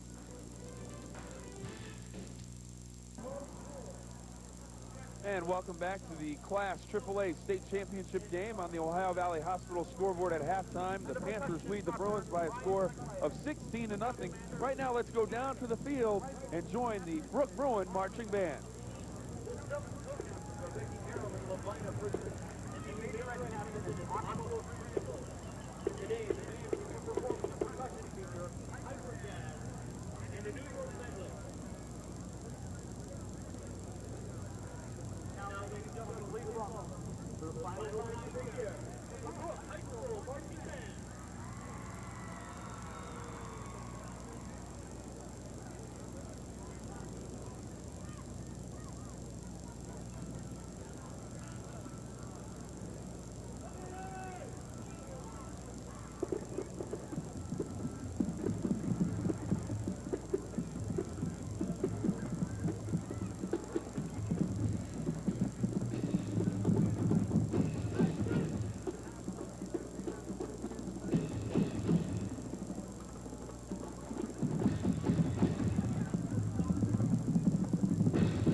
do business means a great deal to you at Catrol Ford. The way that we do business means no one beats what you pay. Service, selection, what you're looking for. The way we do business means we give you more. Catrol Ford. The way we do business means a great deal to you. My brother. He's a great kid. Everyone likes him, and he's the best baseball player I've ever seen. But lately, he's been breaking the rules, staying out too late, ignoring his chores and homework, and he's been arguing with everyone. His coach, teachers, and even mom and dad. They don't know what to do. Kids aren't always playing games. Your child's problems may be a symptom of more serious concerns. When your family's in need, ask for help. Call Fox Run Hospital. On the next day of discovery, what do you worry about, and what can you do with your worry? Well, join Billy Strachan for an insightful look into this plague called worry as he provides some practical help in overcoming what can be a disabling problem, worry. So join Billy Strachan and the Discovery Singers for the next Day of Discovery. Sunday at 9 on WTOV 9.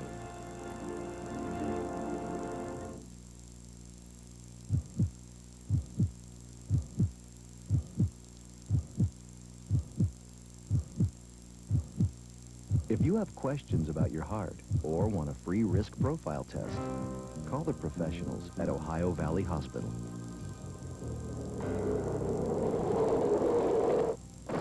Whether it's bumps or bruises, colds or flu, call the professionals. Healthy answers from people who know at Ohio Valley Hospital. And welcome back to the WTOV9 High School Football Game of the Week. Ohio Valley Hospital scoreboard, DuPont 16, Brook nothing as we get ready for the third quarter of play. And right now, we're going to go down to Gene Stabile and find out about an amazing stat. Yeah, the most worthless stat in the place right now is on TV this year, the Bruins are awesome. Scoring 23 points a game, giving up 1. I wish we'd have used it a lot earlier. It's 16-0. Remember one thing, though, DuPont trailed Capital 17-0 last week at halftime. So, as Yogi would say, and let's hope he's right this time, it's not over till it's over. Did I say that? Let's hope you're right, and let's hope Yogi's right as we get ready for the second half of action. The ball comes bouncing down on the 12-yard line, picked up by Moss. He is surrounded by a number of Bruins and taken down inside the 10-yard line. I believe that's Kirk Stesic with the tackle inside the 10. Ball will be spotted right on the 10-yard line, and the Bruins come out with a good coverage on the kickoff, Coach. Okay, great coverage on kickoff that time by Brook, and I'll tell you, DuPont's got to be real careful right here with the ball. They have it on their own 10-yard line. The only advantage that they have right now is that they do have the wind at their backs, and we know what happened the last time when they had the wind at their backs in the first quarter, Bill, when they aired one out deep to Randy Moss down the sideline. They come out and they're pro-eye set. Panthers 1st and 10 from their own 10. Third quarter of play just started the second half. Handoff to Smith. Bounces to the outside. Breaks the tackle. Still on his feet. Fumbles the football. Ball is loose and the Bruins have it at the 20-yard line. Maybe that's the spark they need. But I'll tell you, Smith has had trouble handling the ball all afternoon. He's almost lost it a couple times before. Came out of both shoes. He lost his shoes as well. And I'll tell you, that time he fumbled it and lost it, and Brook was there to pick it up. Here it is, a nice cutback off the sprint draw right here. He cuts it back to his left, breaks a couple of tackles. There's where he loses his shoes right there. There's one. There's and the the ball other. is stripped away. Jim Mirasola. And number 35, Mirasola, there on the coverage. Bruins with a golden opportunity starting the third quarter. Mirasola straight ahead for a couple.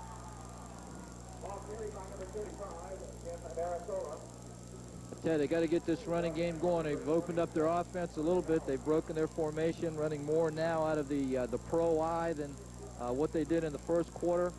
And as a result of that, they're trying to fire the ball off tackle with Mirasola running behind Lazier. Second down and 8 from the 18. Option. Di Maria, he's taken down at the 19. Good Bobby defensive Howard play comes by up to make Bobby the Howard, play. inside linebacker. Fake to the fullback, didn't fool anybody. They came down the line with the belly option, and Bobby Howard was there. Here it is right here. There's the fake. Good fill, good block by Lazier. And right there you see the inside linebacker, Howard, coming to take DeMaria down for a loss of about 1. It's going to bring up 3rd and 9 from the 19-yard line. Conley splits to the right, to the near side. Taylor. 3rd and 9. DeMaria back to pass, looking for Barkey, and it's broken up. McDaniels breaks up the pass. It falls incomplete and will bring up 4th down. I'll tell you, Barkey was open, but DeMaria, under a little bit of a rush, had to hurry his throw and didn't get as much on it as he wanted to. This is off the tailback counter right here. Right there, he's throwing as he's backing up. He's not setting his feet and he's not following through. He's just aiming the football. At that time, it was almost intercepted, but Barkey was open, coming out of the backfield on the fake of the tailback counter. Taylor and Townsend check into the ball game with the 4th down play. Big play in the game. Bruins can get right back in it at the start of the 3rd if they can come up with a score right here. They need the 1st down. 4th and 9 from the 19. Have to get to the 10. DeMaria rolls, looks for the screen, has it to Mirasola, sets up his blockers, will dive ahead, and he may have the 1st down. I tell you, it's going to be close. It all depends on where they spot it. That's a bad spot. Oh, I tell you, I don't think he's got the 1st down. I don't think he does either. I tell you, he was over the yard. He was over the yard mark, and I hope we got this on a replay, because I tell you, I think that this was a bad spot. Here it is right here. Marzola's going to take it on the screen. Good call. Here he is on the catch. Now the 10-yard line is going to be the key yard line that we want to look for. There's the 15 right there. Still on his feet. And I don't know. Might be a good spot. Might be a good spot, Bill. Let's go down to Gene. He's down on the sideline. He had a pretty good angle of last night's 1st down attempt late in the ball game for Magnolia. They came up short. He said it was a bad spot by the officials. Are the officials right or wrong this time, Gene? Unfortunately, Bill, this time they're right. It was about a half-yard shy of the 1st down. You could see him land just shy of the marker. I was hoping he could stretch it out a little bit more, but he was just short.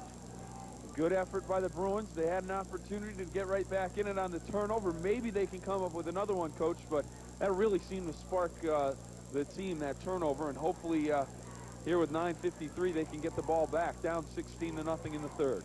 Well, we got another radio timeout here, and here we go. We're ready for play now. Coach, I'm a little disappointed. I thought you were tougher. You've now broken out the scarf, and you're covering up your face, neck, the whole thing. That's right. That's right. You can call me anything you want to, but you're not going to call me cold. Slot formation for the Panthers on 1st down, and we have an official timeout. Now we have a Panthers timeout. They did not have a fullback in the game. And both fullbacks, number 27, Bobby Howard, and 34, Mark McDaniels, are standing on the sideline. Neither one of them were in the ball game, so they had to take a timeout. They were trying to get over near the heater. I think so, yes. Well, later in the game, Bruins come back. That could be a very, very, very costly timeout. Well, right now, while we have a timeout, we'd like to wish a belated happy birthday to our producer and Brook alum, Karen Rosano. So happy birthday. A few days ago, a little bit late, but she is down in the WTOV9 image video van trying to get the Bruins somehow to get some points on the board, but a very happy birthday. Happy birthday, to Mrs. Karen. Rosano. And right now, we're going to take care of a little disclaimer business. All of the accounts, descriptions, views, comments, and opinions thereby expressed are not necessarily the views of the West Virginia Secondary Schools Activities Commission, or WTOV-TV. Any use, reproduction, transmission, broadcast, or distribution of the accounts and descriptions of this game without the express written consent of the WVSSAC or WTOV-TV is strictly prohibited. And tomorrow, Coach, at noon, Thunderbird close-up at 12:30, NFL Live, and then a doubleheader. It will be Seattle at Pittsburgh at 1, and then at 4 o'clock, Miami and San Francisco, and both of those towns sound very warm. Yes, they do. Back to football here in the AAA state championship between DuPont and Brook, and it is Smith on the carry out to the 20-yard line. He may be close to a 1st down at the 21. Little counter that time. Little scissors action with the backfield, fullback going one way, tailback coming back the other way and trapping. Here it is right here, number 64. Doing the trapping, a big hole right there, as you can see, and Smith makes a nice cut back and powers it up there for a gain of close to 10 yards. They're going to take the timeout for measurement here to see if he did get the 1st down.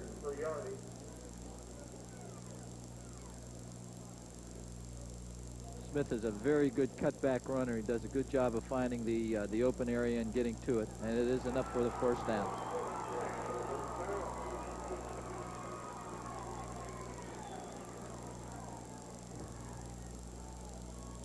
Smith is not a real big kid. He's 6 foot, 164 pounds, but he runs a lot bigger than that.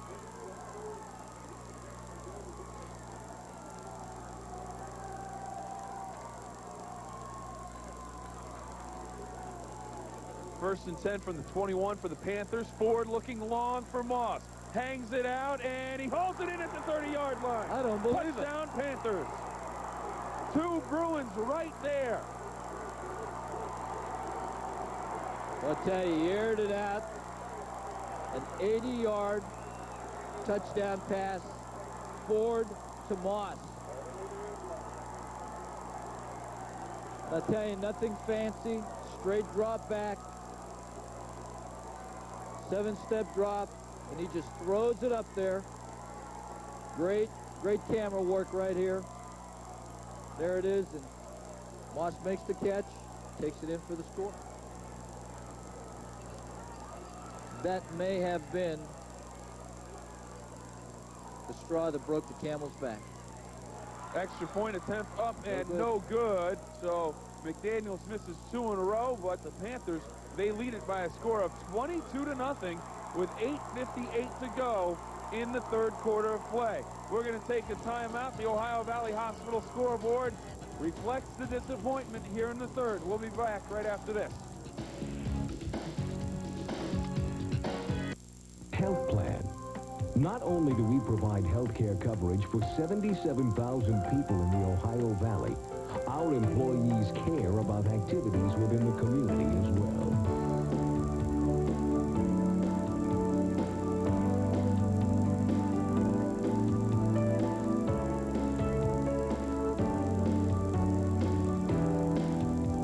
Community commitment, staying well. We say yes, yes we can. It's a simple word that everyone understands. We say yes every day. It's a 3-letter word that people want us to say. At Advanced Financial Savings Bank, we say yes to you. We say yes, yes, yes we do. At Advanced Financial Savings Bank, we say yes to you. Are you ready? Presenting Arnie's Fried Chicken. Juicy. Crispy. Crispy on the outside. The fried chicken that beat KFC original recipe in a taste test, 63-37. Much better. Better than Kentucky Fried Chicken. Absolutely. For a limited time, get a hearty pack with 8 pieces of fried chicken and 4 Papers biscuits, just $6.99. And get a second hearty pack for only $4 more. Are you ready for some real food? Hardy. What more do you want? Simon's Furniture, you like living with us. The warmest of season's greetings to you from West Liberty State College, and good luck to the Brook Bruins. The family at Medical Rehab 1 at 1503 Commerce Street in Wellsburg would like to congratulate the Brook Bruins on their wonderful 1992 football season. Whether you're tomorrow's Olympic hopeful or just a weekend athlete, accidents will happen. Even the healthiest person can have an accident. Our St. John Medical Center emergency team is available around the clock to care for you and your loved ones. When it hurts, you want convenient and affordable help fast. And our facilities are ready at all hours every day. When you demand the very best in emergency health care, you can count on our team. Not a sight that we had planned on seeing this late in the ball game. The Panthers on top, 22-0 over the Bruins in the third quarter. Ohio Valley Hospital scoreboard. 8:58 to go in the third quarter right now, and the Bruins about ready to accept the kickoff. Neal and Barkey back deep at the 5-yard line. McDaniels about ready to kick off. Mark McDaniels, fullback and kicker, and he's done an outstanding job, Coach, with the kickoffs, driving them deep. I'll tell you, he has. He sure has, Bill.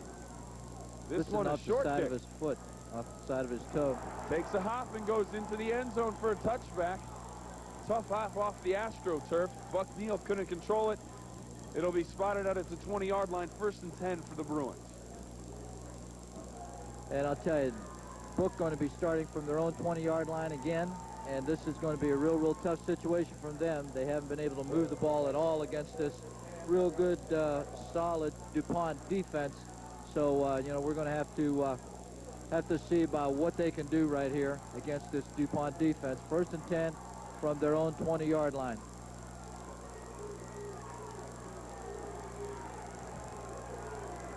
$8:58 to go. 3rd quarter. Brook down 22-0.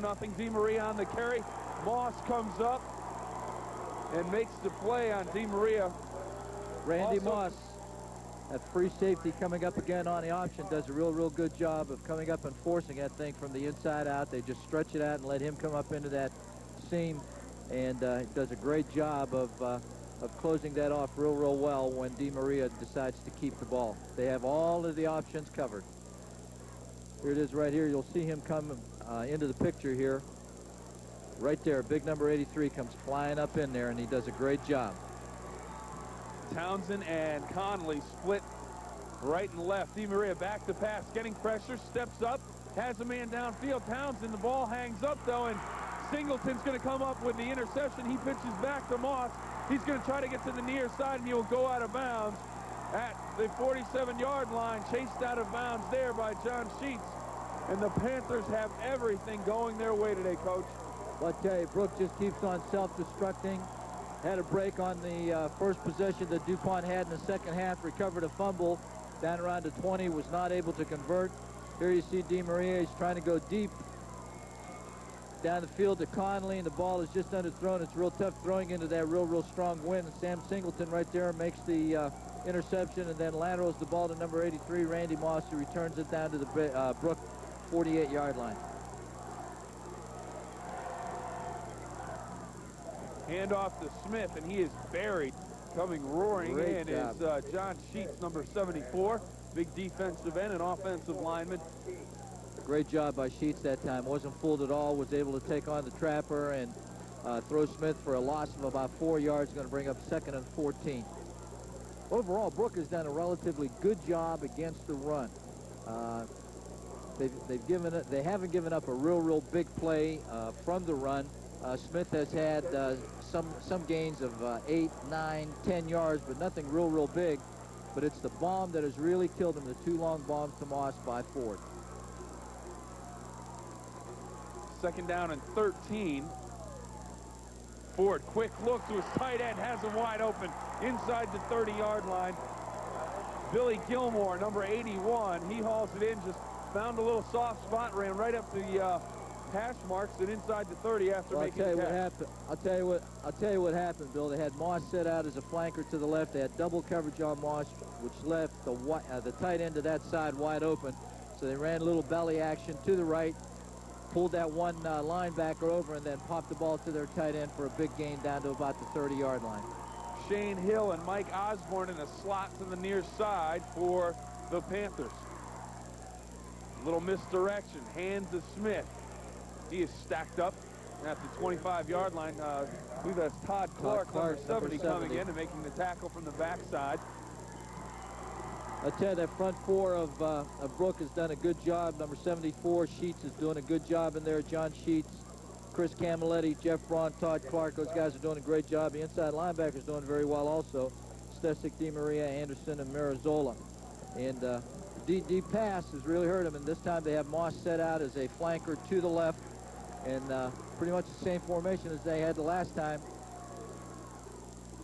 Ford come with a little counter option. Pitches the ball, it gets away, and it's batted out of bounds, so it'll remain Panther football. The number of Bruins went crashing out of bounds. Looks like everybody gets up and was all right. Sheets, Kid Anderson, Braun, everybody went roaring out of bounds after the loose ball, but they weren't able to catch up with it. Looks like Jeff Braun a little bit banged up after the play, after hitting the track, walking back slowly to the huddle. 6:04 to go, 3rd quarter, 22-0. The Panthers having everything their way today against the Brook Bruins. Well, it's pretty much back to the original line of scrimmage. Here's Ford. Ford back to pass, looking for the screen, sets it up to Singleton. Great he'll job be of taken getting down. into that screen. Kit Anderson making a What a fantastic good play on the job, far I'll side. tell you. Great job that time by Anderson coming up and covering that screen play. Tell you, had some blockers by there, but Anderson beat them all. Here it is right here. He's dropping back. Number 5, Singleton, set up over on the left side. Pass is completed, and here comes Anderson. Does a good job of getting by number 78, and that was Andy Harris,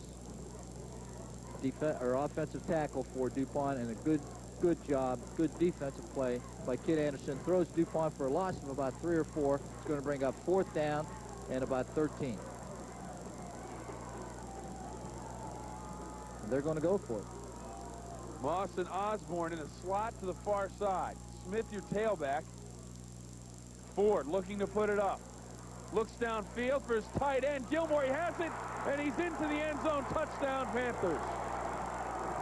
Billy Gilmore with a touchdown reception with 5:04 to go in the third. I'll tell you, Kurt Stusick was there. It was really good defensive coverage. You can't blame the Brook defenders for that. And that ball was just perfectly thrown and a great catch by number 81. That's Billy Gilmore. Gilmore, a big kid, coach, 6'4", 184, and every inch of that 6'4" frame made the difference in that touchdown reception. Conley's there, and Jones right there. Number 83 took a swipe at it. Overall did a good job, but a good throw. Extra point is up and good. So with 5:04 to go in the third quarter, the Panthers increase their lead to 29-0 over the Bruins. They have scored on every one of their possessions with the exception of the first possession of this second half when they fumbled the ball away. And I'll tell you, this is really an impressive DuPont football team. Both teams came in with identical 10-3 records. And right now, Gene Stabile, the 10-3 record that DuPont carried into this game looks a little more impressive than the Bruins' 10-3 record. Well, it does. They're winning. When you're winning by this kind of a score, 29-0, we're still in the middle of the third quarter. I guess that says that DuPont's a pretty good football team. Just a little tidbit I picked up from one of the people who worked here at Laidley Field. Mark McDaniels, the DuPont fullback's father, Poochie Grooms, used to play at, I believe, at Cedar Grove High School in West Virginia. He holds the all-time scoring record for the state of West Virginia. So just a little sideline tidbit for what it's worth, Bill. Thank you very much, Gene. And his son is kicking off, and another booming kick into the end zone. He has been impressive. And start to take a look at the exits on the far side of the field, and they're starting to fill up with Bruin fans. But when it's a wind chill factor of 5 above and you're down 29-0, it's a tough. Sure is tough to sit there and be loyal to your school, isn't it?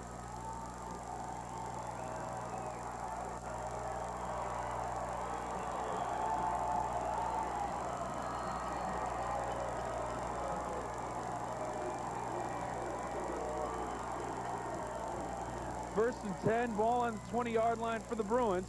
Lazier straight ahead. He's going to be close to a 5-yard pickup.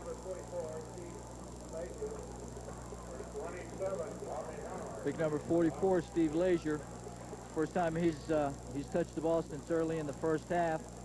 Little trap inside and gets by that first line, but a good recovery by the inside linebacker is able to hold him to a gain of about 4. It's going to bring up 2nd and 6.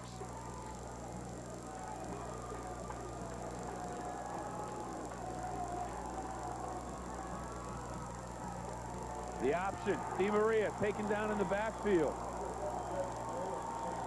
Number 35, Jonathan Riffle, defensive end. And I'll tell you, the option has not been a real effective football play for Brook this afternoon. It's been one of their bread and butter plays most of the year. Here it is right here. It's a lead option. A little bit of running room inside, but real quick pursuit by that DuPont defense holds it to actually a loss of about a yard or so. So it's going to bring up 3rd and about 7.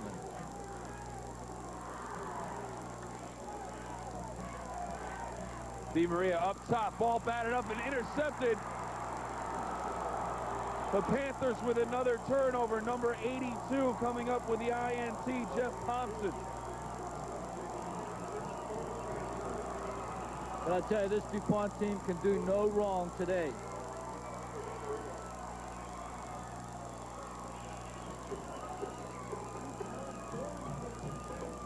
Looking to throw back right here, and the ball is slightly overthrown. That ball going to number 25 for Brook. It's Corey Taylor, and the ball pops up and is intercepted by DuPont. They're in great operating position again on the 35-yard line of Brook.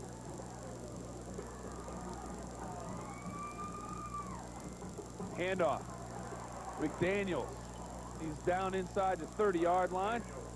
It's like Mike Jones came up and put a pretty good stick on him. Good solid gain, though, 6 yards on first down, Bill, and I'll tell you, that's not real encouraging for the Brook defense. It's a little trap inside there. You see number 64. Check Mark that, Kid McDaniels. Anderson getting the tackle. Jones came flying in just a little bit later, but Kid Anderson, the tackle. Made a nice play on the screen earlier. Sure did. He's playing a good defensive game so far today. Moss goes in motion for the Panthers. Have a flag on the play. It'll be, I believe, offsides against the Bruins. It'll be a dead ball foul, and it'll be a 5-yard penalty against Brook, and it will be a first down for DuPont inside the 25-yard line of Brook. Looked like Todd Clark may have jumped into the neutral zone.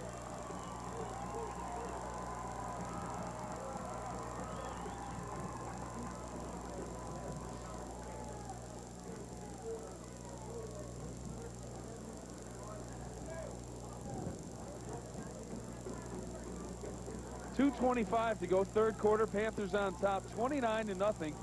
The West Virginia Class AAA State Championship football game.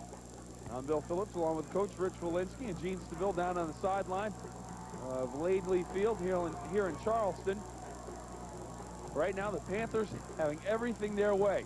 Smith on the carry, inside the 10, down to the 6-yard line, dragged down by Gabe Barkey. I'll tell you, that offensive line of DuPont really blowing Brook off the ball now. Big gain that time by Smith. Take a look at on it a again, replay. Coach. It's Smith again. He's done a good job and good lead block in there by 34, Mark McDaniels. And, you know, like I said, he's not a real big kid, but runs with good power and good intelligence. He's a good, smart runner. Does a nice job. Power I formation. Hand off to Smith. Coming from the backside, it was Todd Clark, and Stesic also got a piece of the tackle. Mike Jones also in on the action. Good job by Todd Clark coming off his block right here. Number 70 coming away from the inside. Right down the line. Good job, coming straight down the line. Showed some real good speed running to the football. Bring in an extra defensive lineman. Big number 72 comes into the game. That's Dave Delaney. Splitting to the far side, B.K. Clark for the Panthers. Power I formation in the backfield. Handoff, McDaniels. He will get into the end zone. Touchdown, Panthers.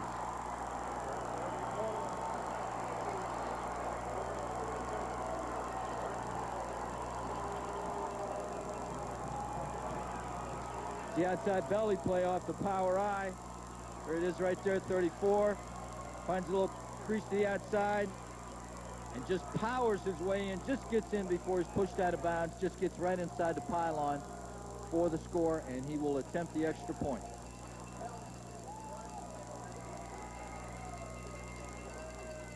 Extra point attempt up, and it is good. So he squeezes it through. And the DuPont Panthers have increased their lead here in the third quarter with 53 seconds to go in the third. On the Ohio Valley Hospital scoreboard, they now lead it 36-0 over the Brook Bruins. I tell you, we still have 53 seconds left to go in this quarter. Scored 36-0 in favor of the DuPont Panthers. And I'll tell you, you know, as a coach, you hate to be in this situation where you're at the short end of a 36-0 score, because there just isn't anything, you know, that you can do, you know, to try to get back into this ball game. And I really feel for Coach Billiard and his staff on the sideline right now. Right now, let's go down to Gene Stabile on the sideline. Gene? You know, at this point, Bill, it just comes down to you're playing for pride for the next 12 minutes and 53 seconds. just a matter of going out there and hitting people as hard as you can now, as often as you can, trying to get something on the scoreboard. The Bruins are in danger of, if not already there, of being blown out by the biggest margin ever in a state championship game in the AAA division. They don't want that. Thank you very much, Gene. The Brook, a very prideful team, and I'm sure they will play a very solid 12:53 as Buck Neal has problems picking up the ball, downs his knee. And just as I say they're probably going to play a good 12:53, they have a little bit of a disaster deep in their own end. I tell you, just everything is going wrong with Brook here. That time a shorter kick by McDaniel, and Neal just cannot handle the ball. Finally picks it up, and as he's picking it up, his knee touches down on about the 3-yard line. So Brook is in possession of the ball at their own 3-yard line with about 40 seconds left to go in this quarter.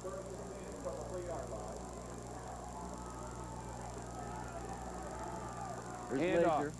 Lazier straight ahead to the 5-yard line before he's stacked up. He's got a couple of yards.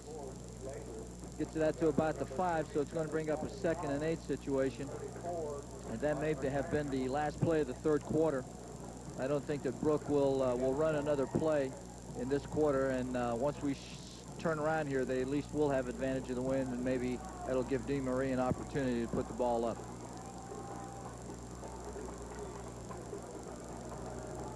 Clock rolling, and the clock has run out on the 3rd quarter of play.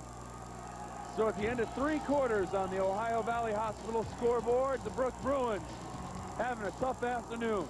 DuPont leads it 36-0. 3 Grand Ams, Grand Prix and Bonnevilles, plus a grand cash back on select 92 Firebirds. Grab the cash just in time for the holidays. Why gamble elsewhere? Get to your hometown Pontiac dealer in Weirton, where we deliver Pontiac excitement. J&J Pontiac Weirton. Ah, the delights of the orchard, the garden, and the fruit of the vine. They all come together in signature fruit baskets from Foodland. The cornucopia, the sleigh, the reindeer, from $15.99 at Foodland. Your friends at Follinsby Foodland are ready with all your holiday party needs. Follinsby Foodland also wishes good luck to Bud Billiard's Brook Bruins. A Brook State Championship. Yes! Over the past year, Ohio Valley Hospital has been progressively strengthening its role as a valuable community resource, introducing several necessary healthcare services, such as the Family Birth Center, MedStat Emergency Care, the Industrial and Athletic Performance Center, and making all these services more accessible by phone through the professionals. Healthy answers from people who know. For 80 years, Ohio Valley Hospital has had the vision to meet your healthcare needs and will continue to serve as your local community resource. Hey, Thunderbird fans, you won't want to miss Thunderbirds Close-Up every Sunday at noon on WTOV9. Thunderbirds Close-Up is a weekly 30-minute in-depth look at your Wheeling Thunderbirds. News 9 Sports' Bill Phillips and the voice of the Thunderbirds, Joel Stern, will give you a chance to get to know the players up close and personal. Thunderbird coach Doug Sauter gives you his team's winning strategy and shows you the finer points of hockey. That's Thunderbirds Close-Up, Sunday at noon on WTOV9, your Wheeling Thunderbirds television station. And welcome back to the WTOV9 High School Football Game of the Week. I'm Bill Phillips, along with the coach, Rich Walensky, and Gene Stabile, down on the sideline, bringing you the Class AAA State Championship game for West Virginia. And right now on the Ohio Valley Hospital scoreboard, it is DuPont 36, Brook nothing as we head into the 4th quarter. The Bruins are pinned back deep in their own end. The ball will be spotted at just inside the 6-yard line, and the Panthers, as we take a look at them, the big man right there, number 83, Moss, he has 2 big touchdown receptions today, and the rest of the Panthers have played very, very well indeed. Well, I'll tell you, Mike Ford has been real impressive at the quarterback position for DuPont today, Gene. He is, or Bill, he's thrown 2 long touchdown passes, and when I say long, I mean long. I mean, he just aired the ball out both times to Moss, and the balls were perfectly thrown in both instances. And one going for about 62 yards, the other one going for about 80 yards. And I'll tell you, they have just dismantled this Brook defense this afternoon. Handoff. Mirasola And he is out across the 15, 17-yard line, down on the play. And he is a little bit shaken up, getting up slowly. He hasn't gotten up yet. He may stay down. And I think what may have happened is that Jimmy may have come down on the ball right there and lost a little bit of his air. We're hoping that there won't be anything more serious than that. But I tell you, nice bit of running that time by Jim Marizoli. Fires the ball out to over the 20 or near the 20-yard line. Is going to give Brooke a first down. Talked about the Bruins playing the final quarter for pride, if nothing else, and they are not going to quit. They're going to play very, very hard as we take a look at a replay of the run by Jim Marizoli. There he is. He cuts it back in the middle of the field, and when he comes down right on that ball with the ribs on the right side, and that's where they're looking right now.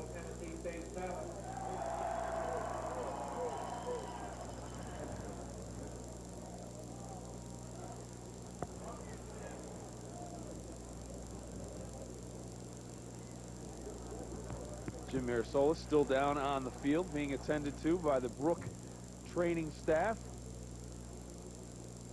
I want to take this opportunity to thank Image Video for another fantastic season of high school football.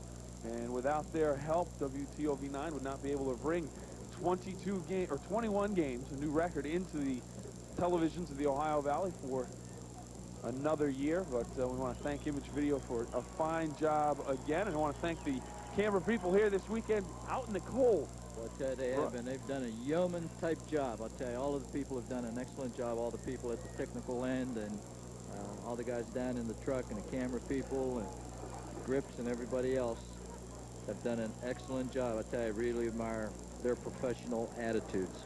On camera today, we have Ross Greenwald and Glenn Hetherington and Keith Wilson down on the sideline, and Carolyn Young, the cable carrier. They were thinking of all the different names that they've been called. Anyone that pulls those cables, they've been, hey, cable lady. They've been called cable lady, cable puller, anything you come up with.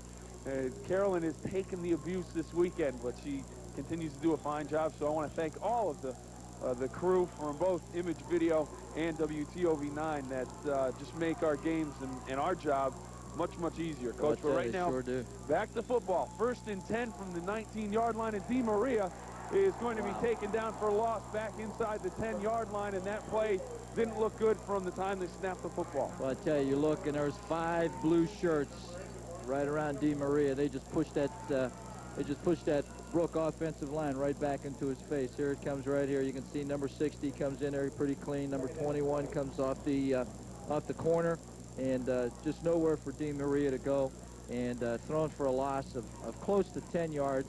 It's going to bring up 2nd and 20.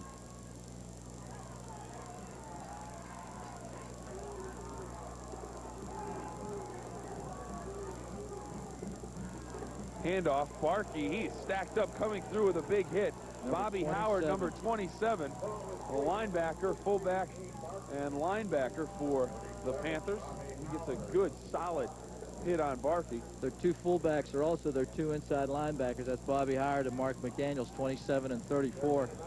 And both good hitters, and both have good speed, and they run to the ball very, very well. And as you can see, they can also handle things coming up the middle as well.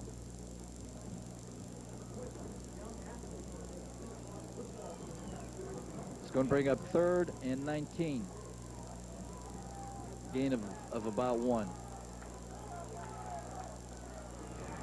Looking for the halfback option. Neal throws it up, and it is picked off. A fight for the football between Singleton and Moss, and Singleton has it slipping down on the ice inside the 15-yard line, but another turnover goes against the Bruins. And I think there was a late flag thrown down there. I think I see one, and it's going to be a clip against DuPont. So DuPont is going to maintain possession. That's the 2nd interception for this afternoon for Singleton. And returned the ball in real good field position down around the 12-yard line, but there's going to be a penalty of 15 yards, going to take it back to about the 27-yard line. And but DuPont is still going to be in pretty good position. Here it is right here. It looks like a sweep.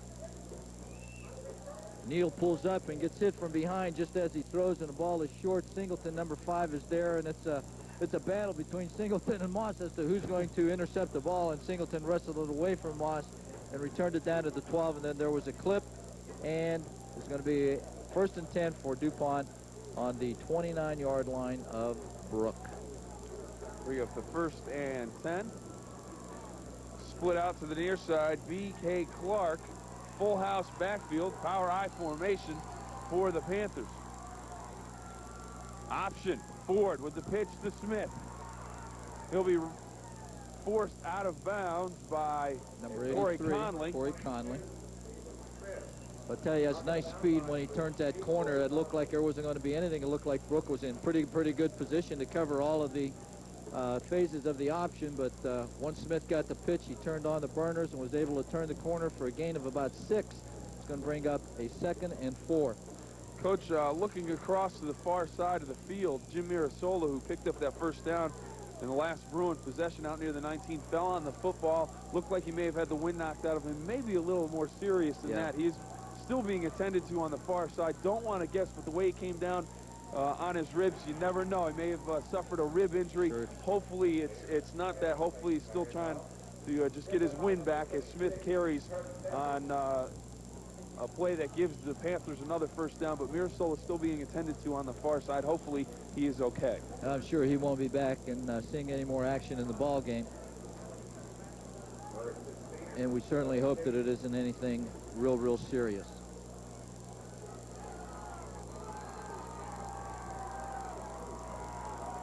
Power I formation.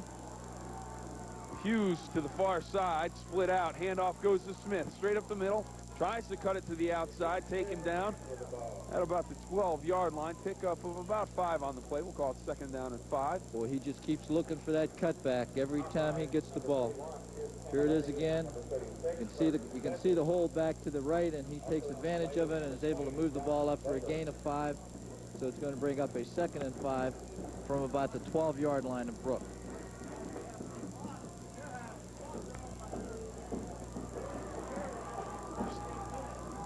Clark split to the near side of the field. Power I formation again. Look for Smith to get the carry. Now, look for a flag on the play, Coach. And it was Bobby Howard on the carry. Illegal procedure, dead ball, procedure penalty against DuPont. So the 5 they picked up on 1st down, they're going to lose right here on 2nd down, so it's going to bring up a 2nd and 10.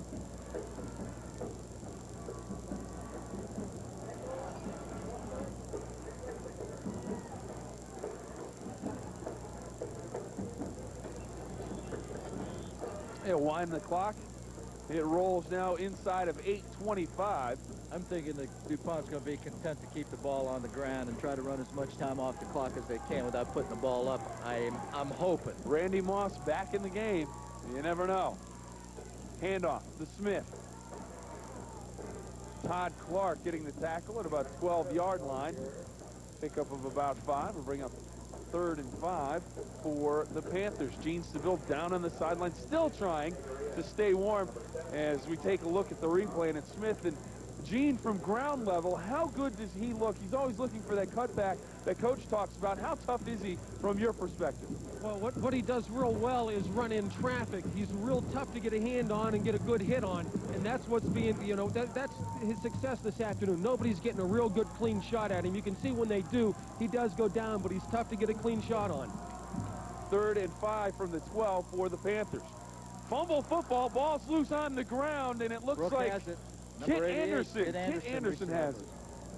Kit Anderson with the recovery, and the Bruins will stop the Panthers inside the 10. And Kit Anderson continues to play good defensive football. Yeah, certainly has. Here it is right here. It's never a clean exchange. Trying to run that little crisscross counter in there, and the ball just pops loose. Wasn't handled cleanly, and Kit Anderson is there for the recovery at about their own 8-yard line.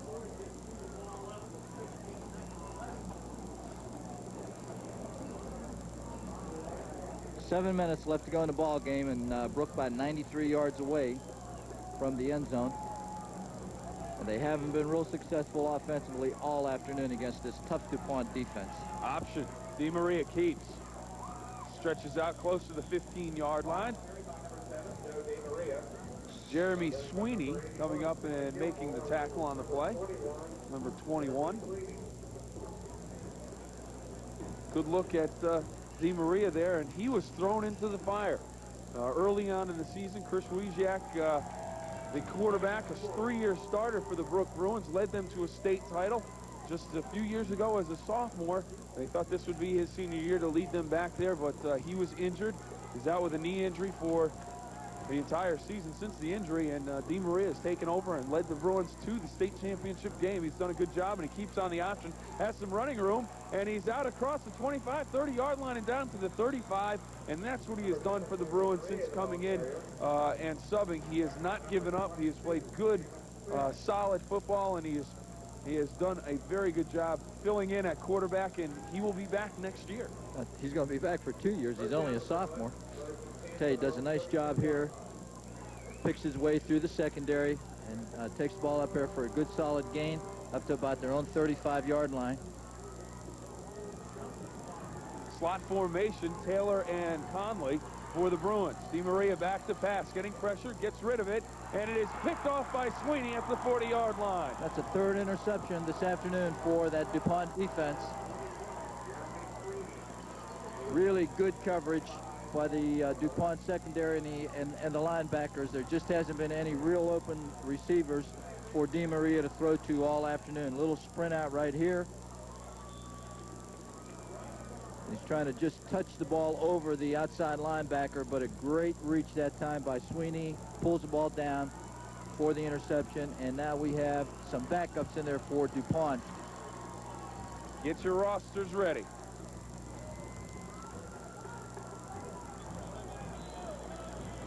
In at the quarterback position for DuPont is number 8, Keith Fout, and just handed off to number 7, Brian Pope, junior, 5'6", 185-pound fullback. So we have Fout, number 8, at quarterback, Pope, number 7, at the fullback position, and we'll try to get the rest of the running backs. Bruins sent in number 75, Mike Yarder, and he is in the ball game. He was listed as a starter, but right before the game he was a scratch, and John Sheets got the start, but Yarder now in, number 75 at defensive end, as Sheets checks out of the ball game. Number 35 is Riffle, tailback, and he stopped for absolutely no gain by a very, very familiar name that we've called a lot this afternoon. It's number 70, Todd Clark. The Bruins are not... Here it is. They're trying to run that little counter with the tailback fake to the fullback one way and give to the tailback the other way. And Clark is there in good shape to make the stop for a loss. It's going to bring up 3rd and 12.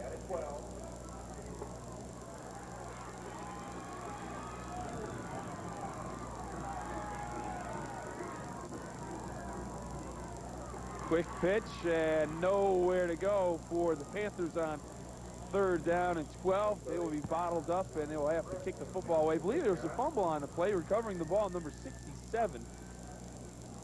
Brad Hall with the recovery. On the carry was number 35, Riffle, Jonathan Riffle on the carry. Yarder was on the tackle, number 75. The defensive end plays off his block real well right here. And there you see him along with number 88 for Brook. That's Kid Anderson, stopping Riffle for a very, very short gain. It's going to bring up 4th down and 10 from the Brook 39-yard line. Clock rolling, 3:25 to go in this Class AAA state championship game. The Panthers on top 36-0 right now, and they will keep it on the ground on 4th down. The flag comes in. They'll just try to run some more time off of the clock. Tell you, when you start getting those backups in, the game starts deteriorating somewhat with penalties and so on. But everybody, you know, likes to get a chance to play in one of these games, the state championship game, and the backups from DuPont are in there right now trying to finish out this most successful afternoon for the DuPont Panthers.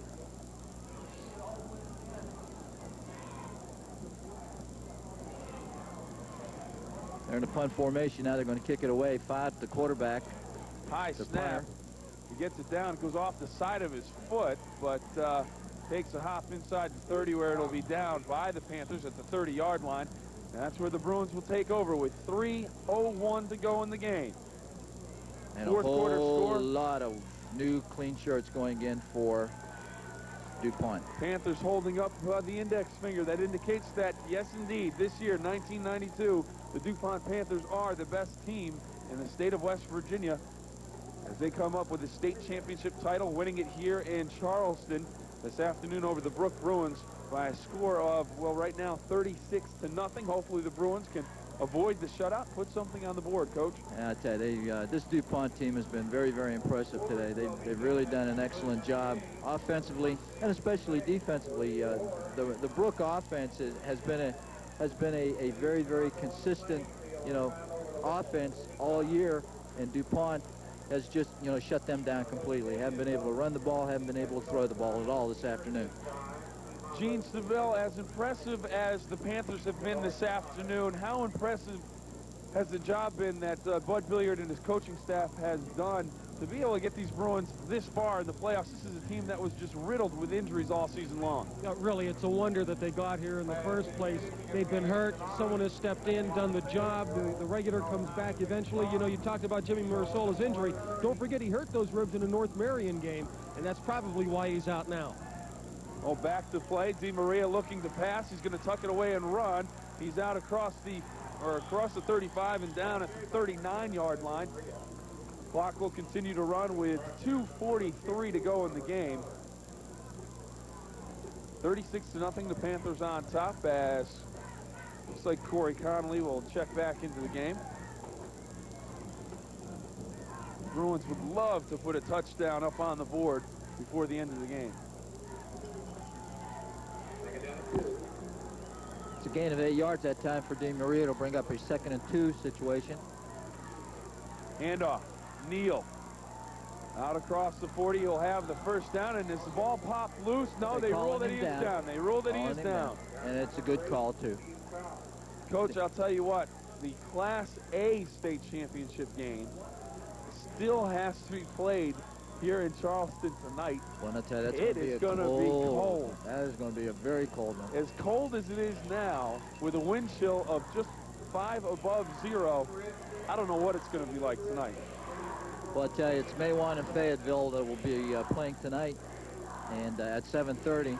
And I'll tell you, those people that come to see that game are better bundle up and bundle up real, real warm. The aluminum bleachers unkind in the cold weather. Really. On the carry, Chris McCoy. A good carry. He'll be close to a first down, and I think he may have it. And I'll tell you, that's all of the backups in there for Brook now. They made a wholesale change of one team for another. In a quarterback, number 6. Mark McLean, who's a junior, 6 foot, 155. You like to see that. You like to see all of the players get out there and have an opportunity, because you never know when these opportunities are going to come around. And I'm going to let you call number 45, who is the halfback. We might not have to. McLean on his feet and down inside the 20-yard line. McLean all the way down inside the 20, a big run. Who was the tailback looking for the pitch there? Number 45, Bill. Karastamatis. That's right, Tommy Karastamatis. And if that is right, it is right. All right. It is right. And I'll tell you, a real nice run that time by McLean. Running the option down the line, cut it up, and got down inside the 20. A little story about Tom Karastamatis. Early in the season, Coach Fleming and I did a Bruin game. He came into the game. We ended up calling him Tommy K. Because we just couldn't figure it out. We didn't want to butcher the name. But right now, we're going to take a timeout on the Ohio Valley Hospital scoreboard. It is DuPont 36, Brook nothing here in the fourth quarter. Great deal for you at Catrell Ford is the 93 Escort, and it's easy to choose your new 93 Escort because all 4 models, the 2-door, 4-door, hatchback, and wagon are all one price, just $10,499. All of the new Escorts at Catrell Ford have air conditioning, FM stereo, and much more. It's easy to choose your great deal now at Catrell Ford. The way we do business means a great deal to you. My daughter, what a girl. She seemed to have it so together. A real straight-A student, dependable, trustworthy, and a real go-getter. I'm so proud of her. But lately she's been withdrawing from everyone. She's often tense and tired, missing school, and seems depressed and angry. I don't know what to do for her. Making the grade can be stressful for some kids. If someone in your family is having trouble coping with life, ask for help. Call Fox Run Hospital.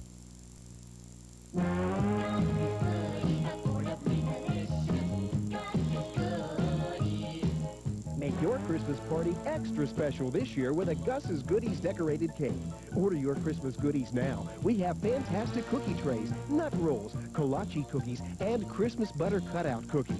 Treat yourself to Gus's Goodies.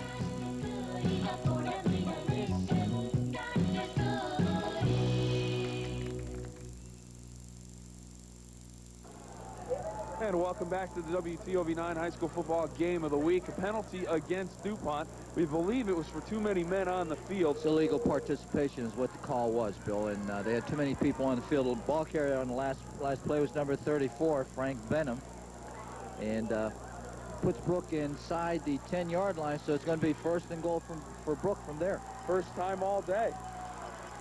First time all day they've been inside the 10. The option, and it is the Bruins scoring a touchdown. The Brook Bruins get their first touchdown of the game. Mac McLean, great job by the quarterback. Good fake in there by the fullback. Did a real good job of getting it down there, and then coming down the line, he saw the opening, turned it up inside, and took it in for the score.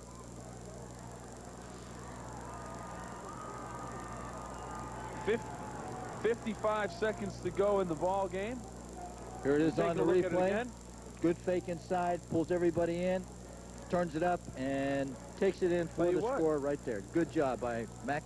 The Bruin Reserve offensive linemen and receivers doing a fine job carrying out their blocks on the play. And right now, coming in to do the kicking, Nathan White. Kick is up, and it is good. Nathan, only a freshman. He puts on the extra point, and it is 36-7. Story by Nathan White. He was recruited off the Brook High School soccer team and came out and converted him into a placement kicker. He's only a freshman.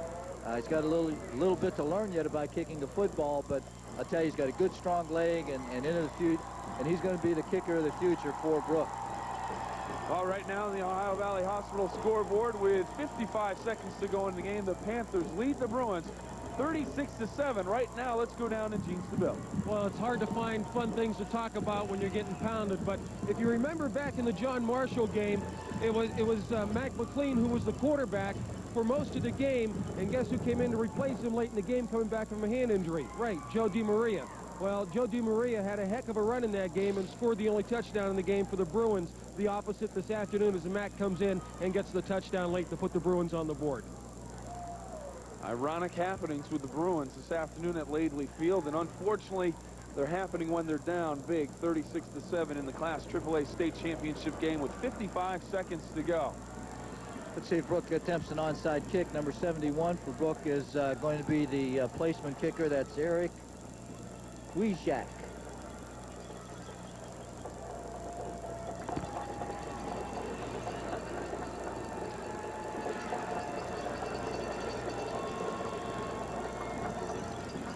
Is an onside attempt, but the Panthers do return the football across midfield.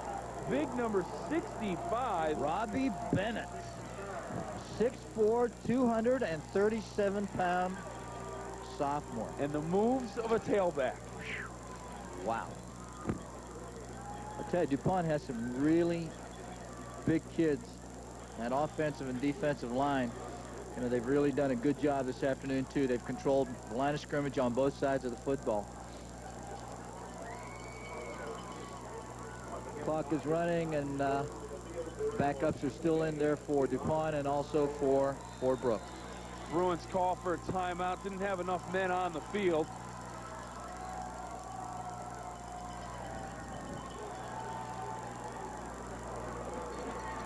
Timeout charged to Brook with 35 seconds to go in the game. Celebration has already begun for the Panthers here in the stands right below us, Coach. And Panther faithful, congratulations to them for a big win today. Sure did. They played a very, very good game, came in with a good game plan, threw the ball and threw the ball well.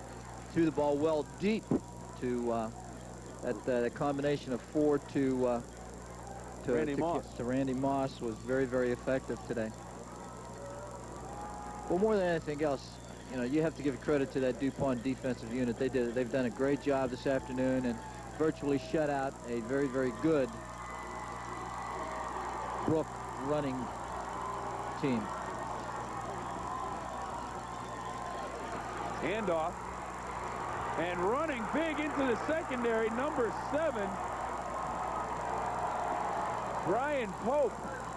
He got turned up. He's got that bowling ball body. Well, I tell you, 5'6", 185, and I'll tell you, he is like a little bowling ball. I tell you, once he got to the outside and that quarterback tried to come up and take him on, I tell you, that was bad business. Here he is right here. He pops to the outside. But watch him right here. Goes right through that defender. And then finally, number 34 for Brook comes up and makes the tackle. That's Frank Benham. Well, the clock will roll, and down inside 5 seconds now.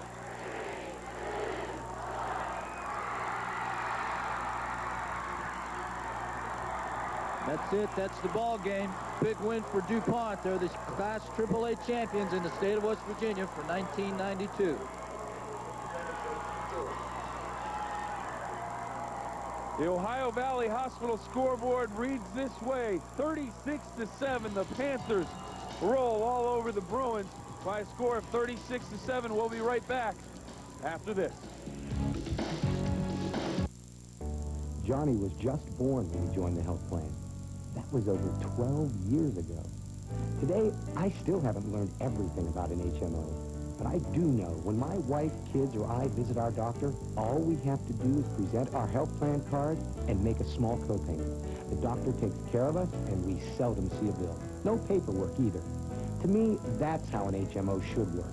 That's what's important to my family, and all I really need to know. We say yes, yes we can.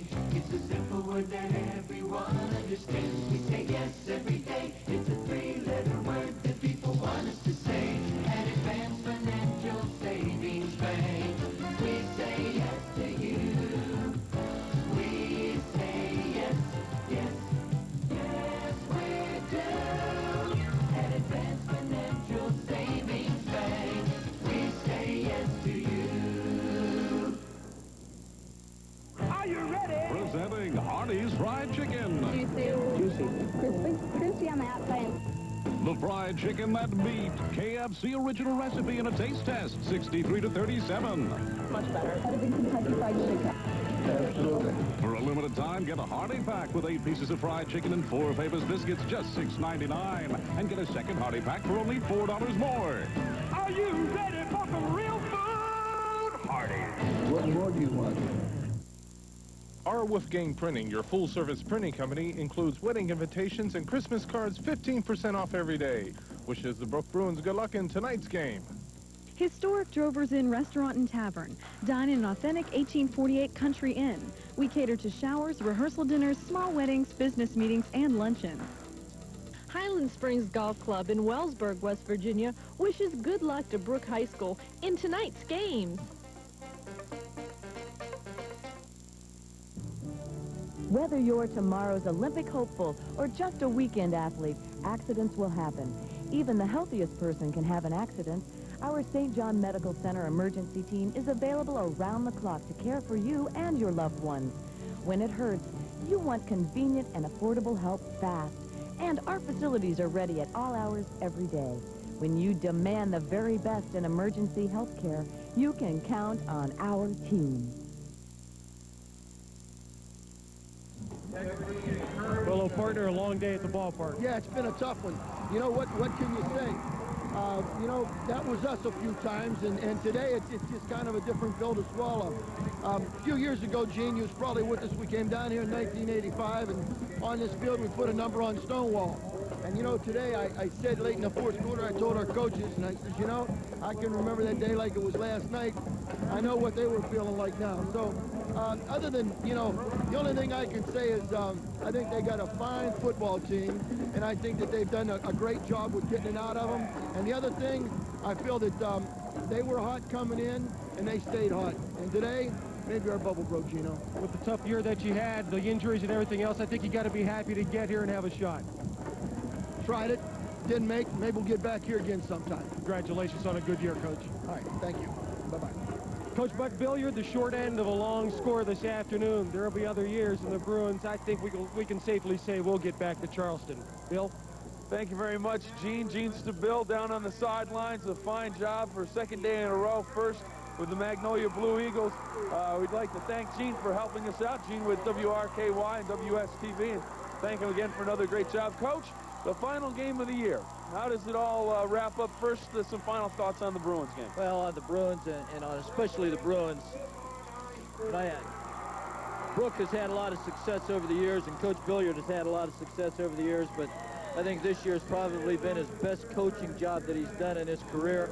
He had to put up with a lot of injuries, losing frontline players like Chris Wiesiak early in the season, lost Buck Neal for a while. He had to plug in other people and did a great job and got to the finals of the state playoffs.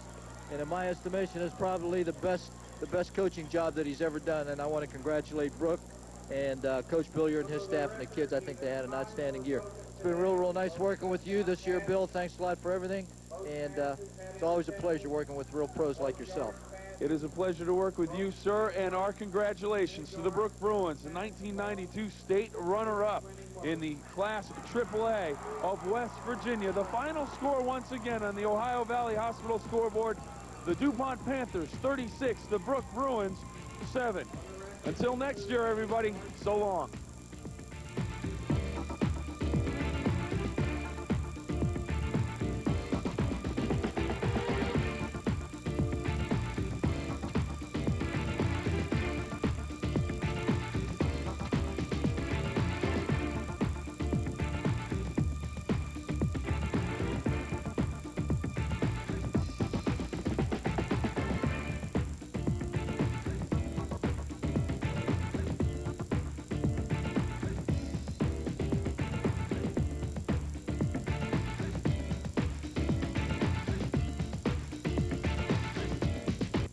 WV9's coverage of the West Virginia Class AAA Championship game brought to you